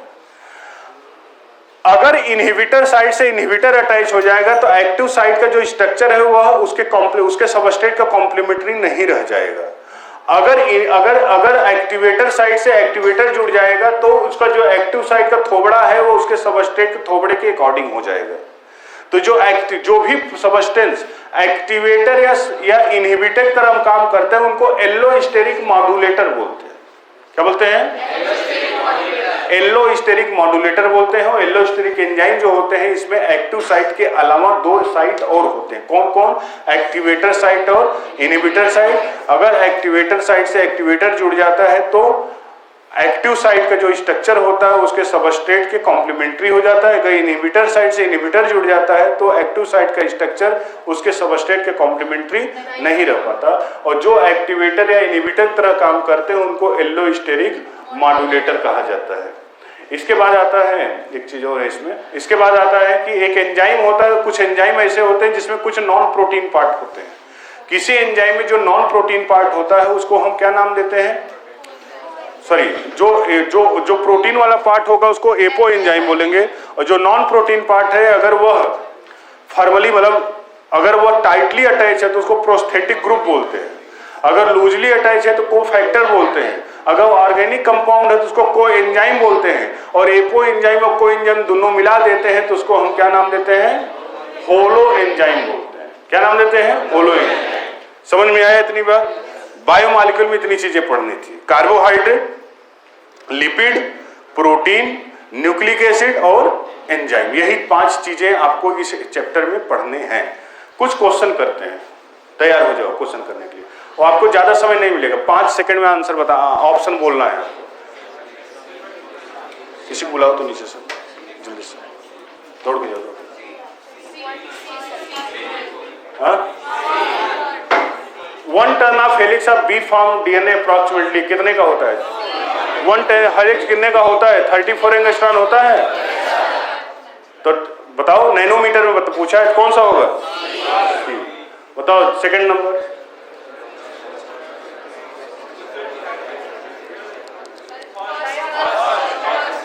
डाई हाइड्रोक्सी एसीटोन में एसिमेट्रिक कार्बन नहीं होता ना। Very good. अगला, which one of the following is not is constituent of cell membrane? Phospholipid तो होता है, कौन सा होगा? प्रोलीन।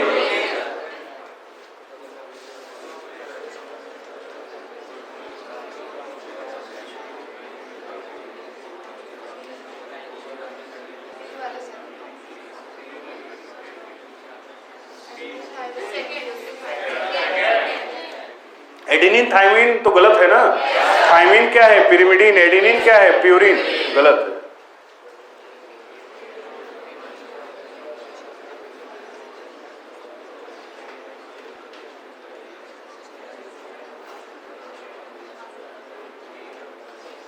पेपर हो गया, फटाक से ले आओ दौड़ के,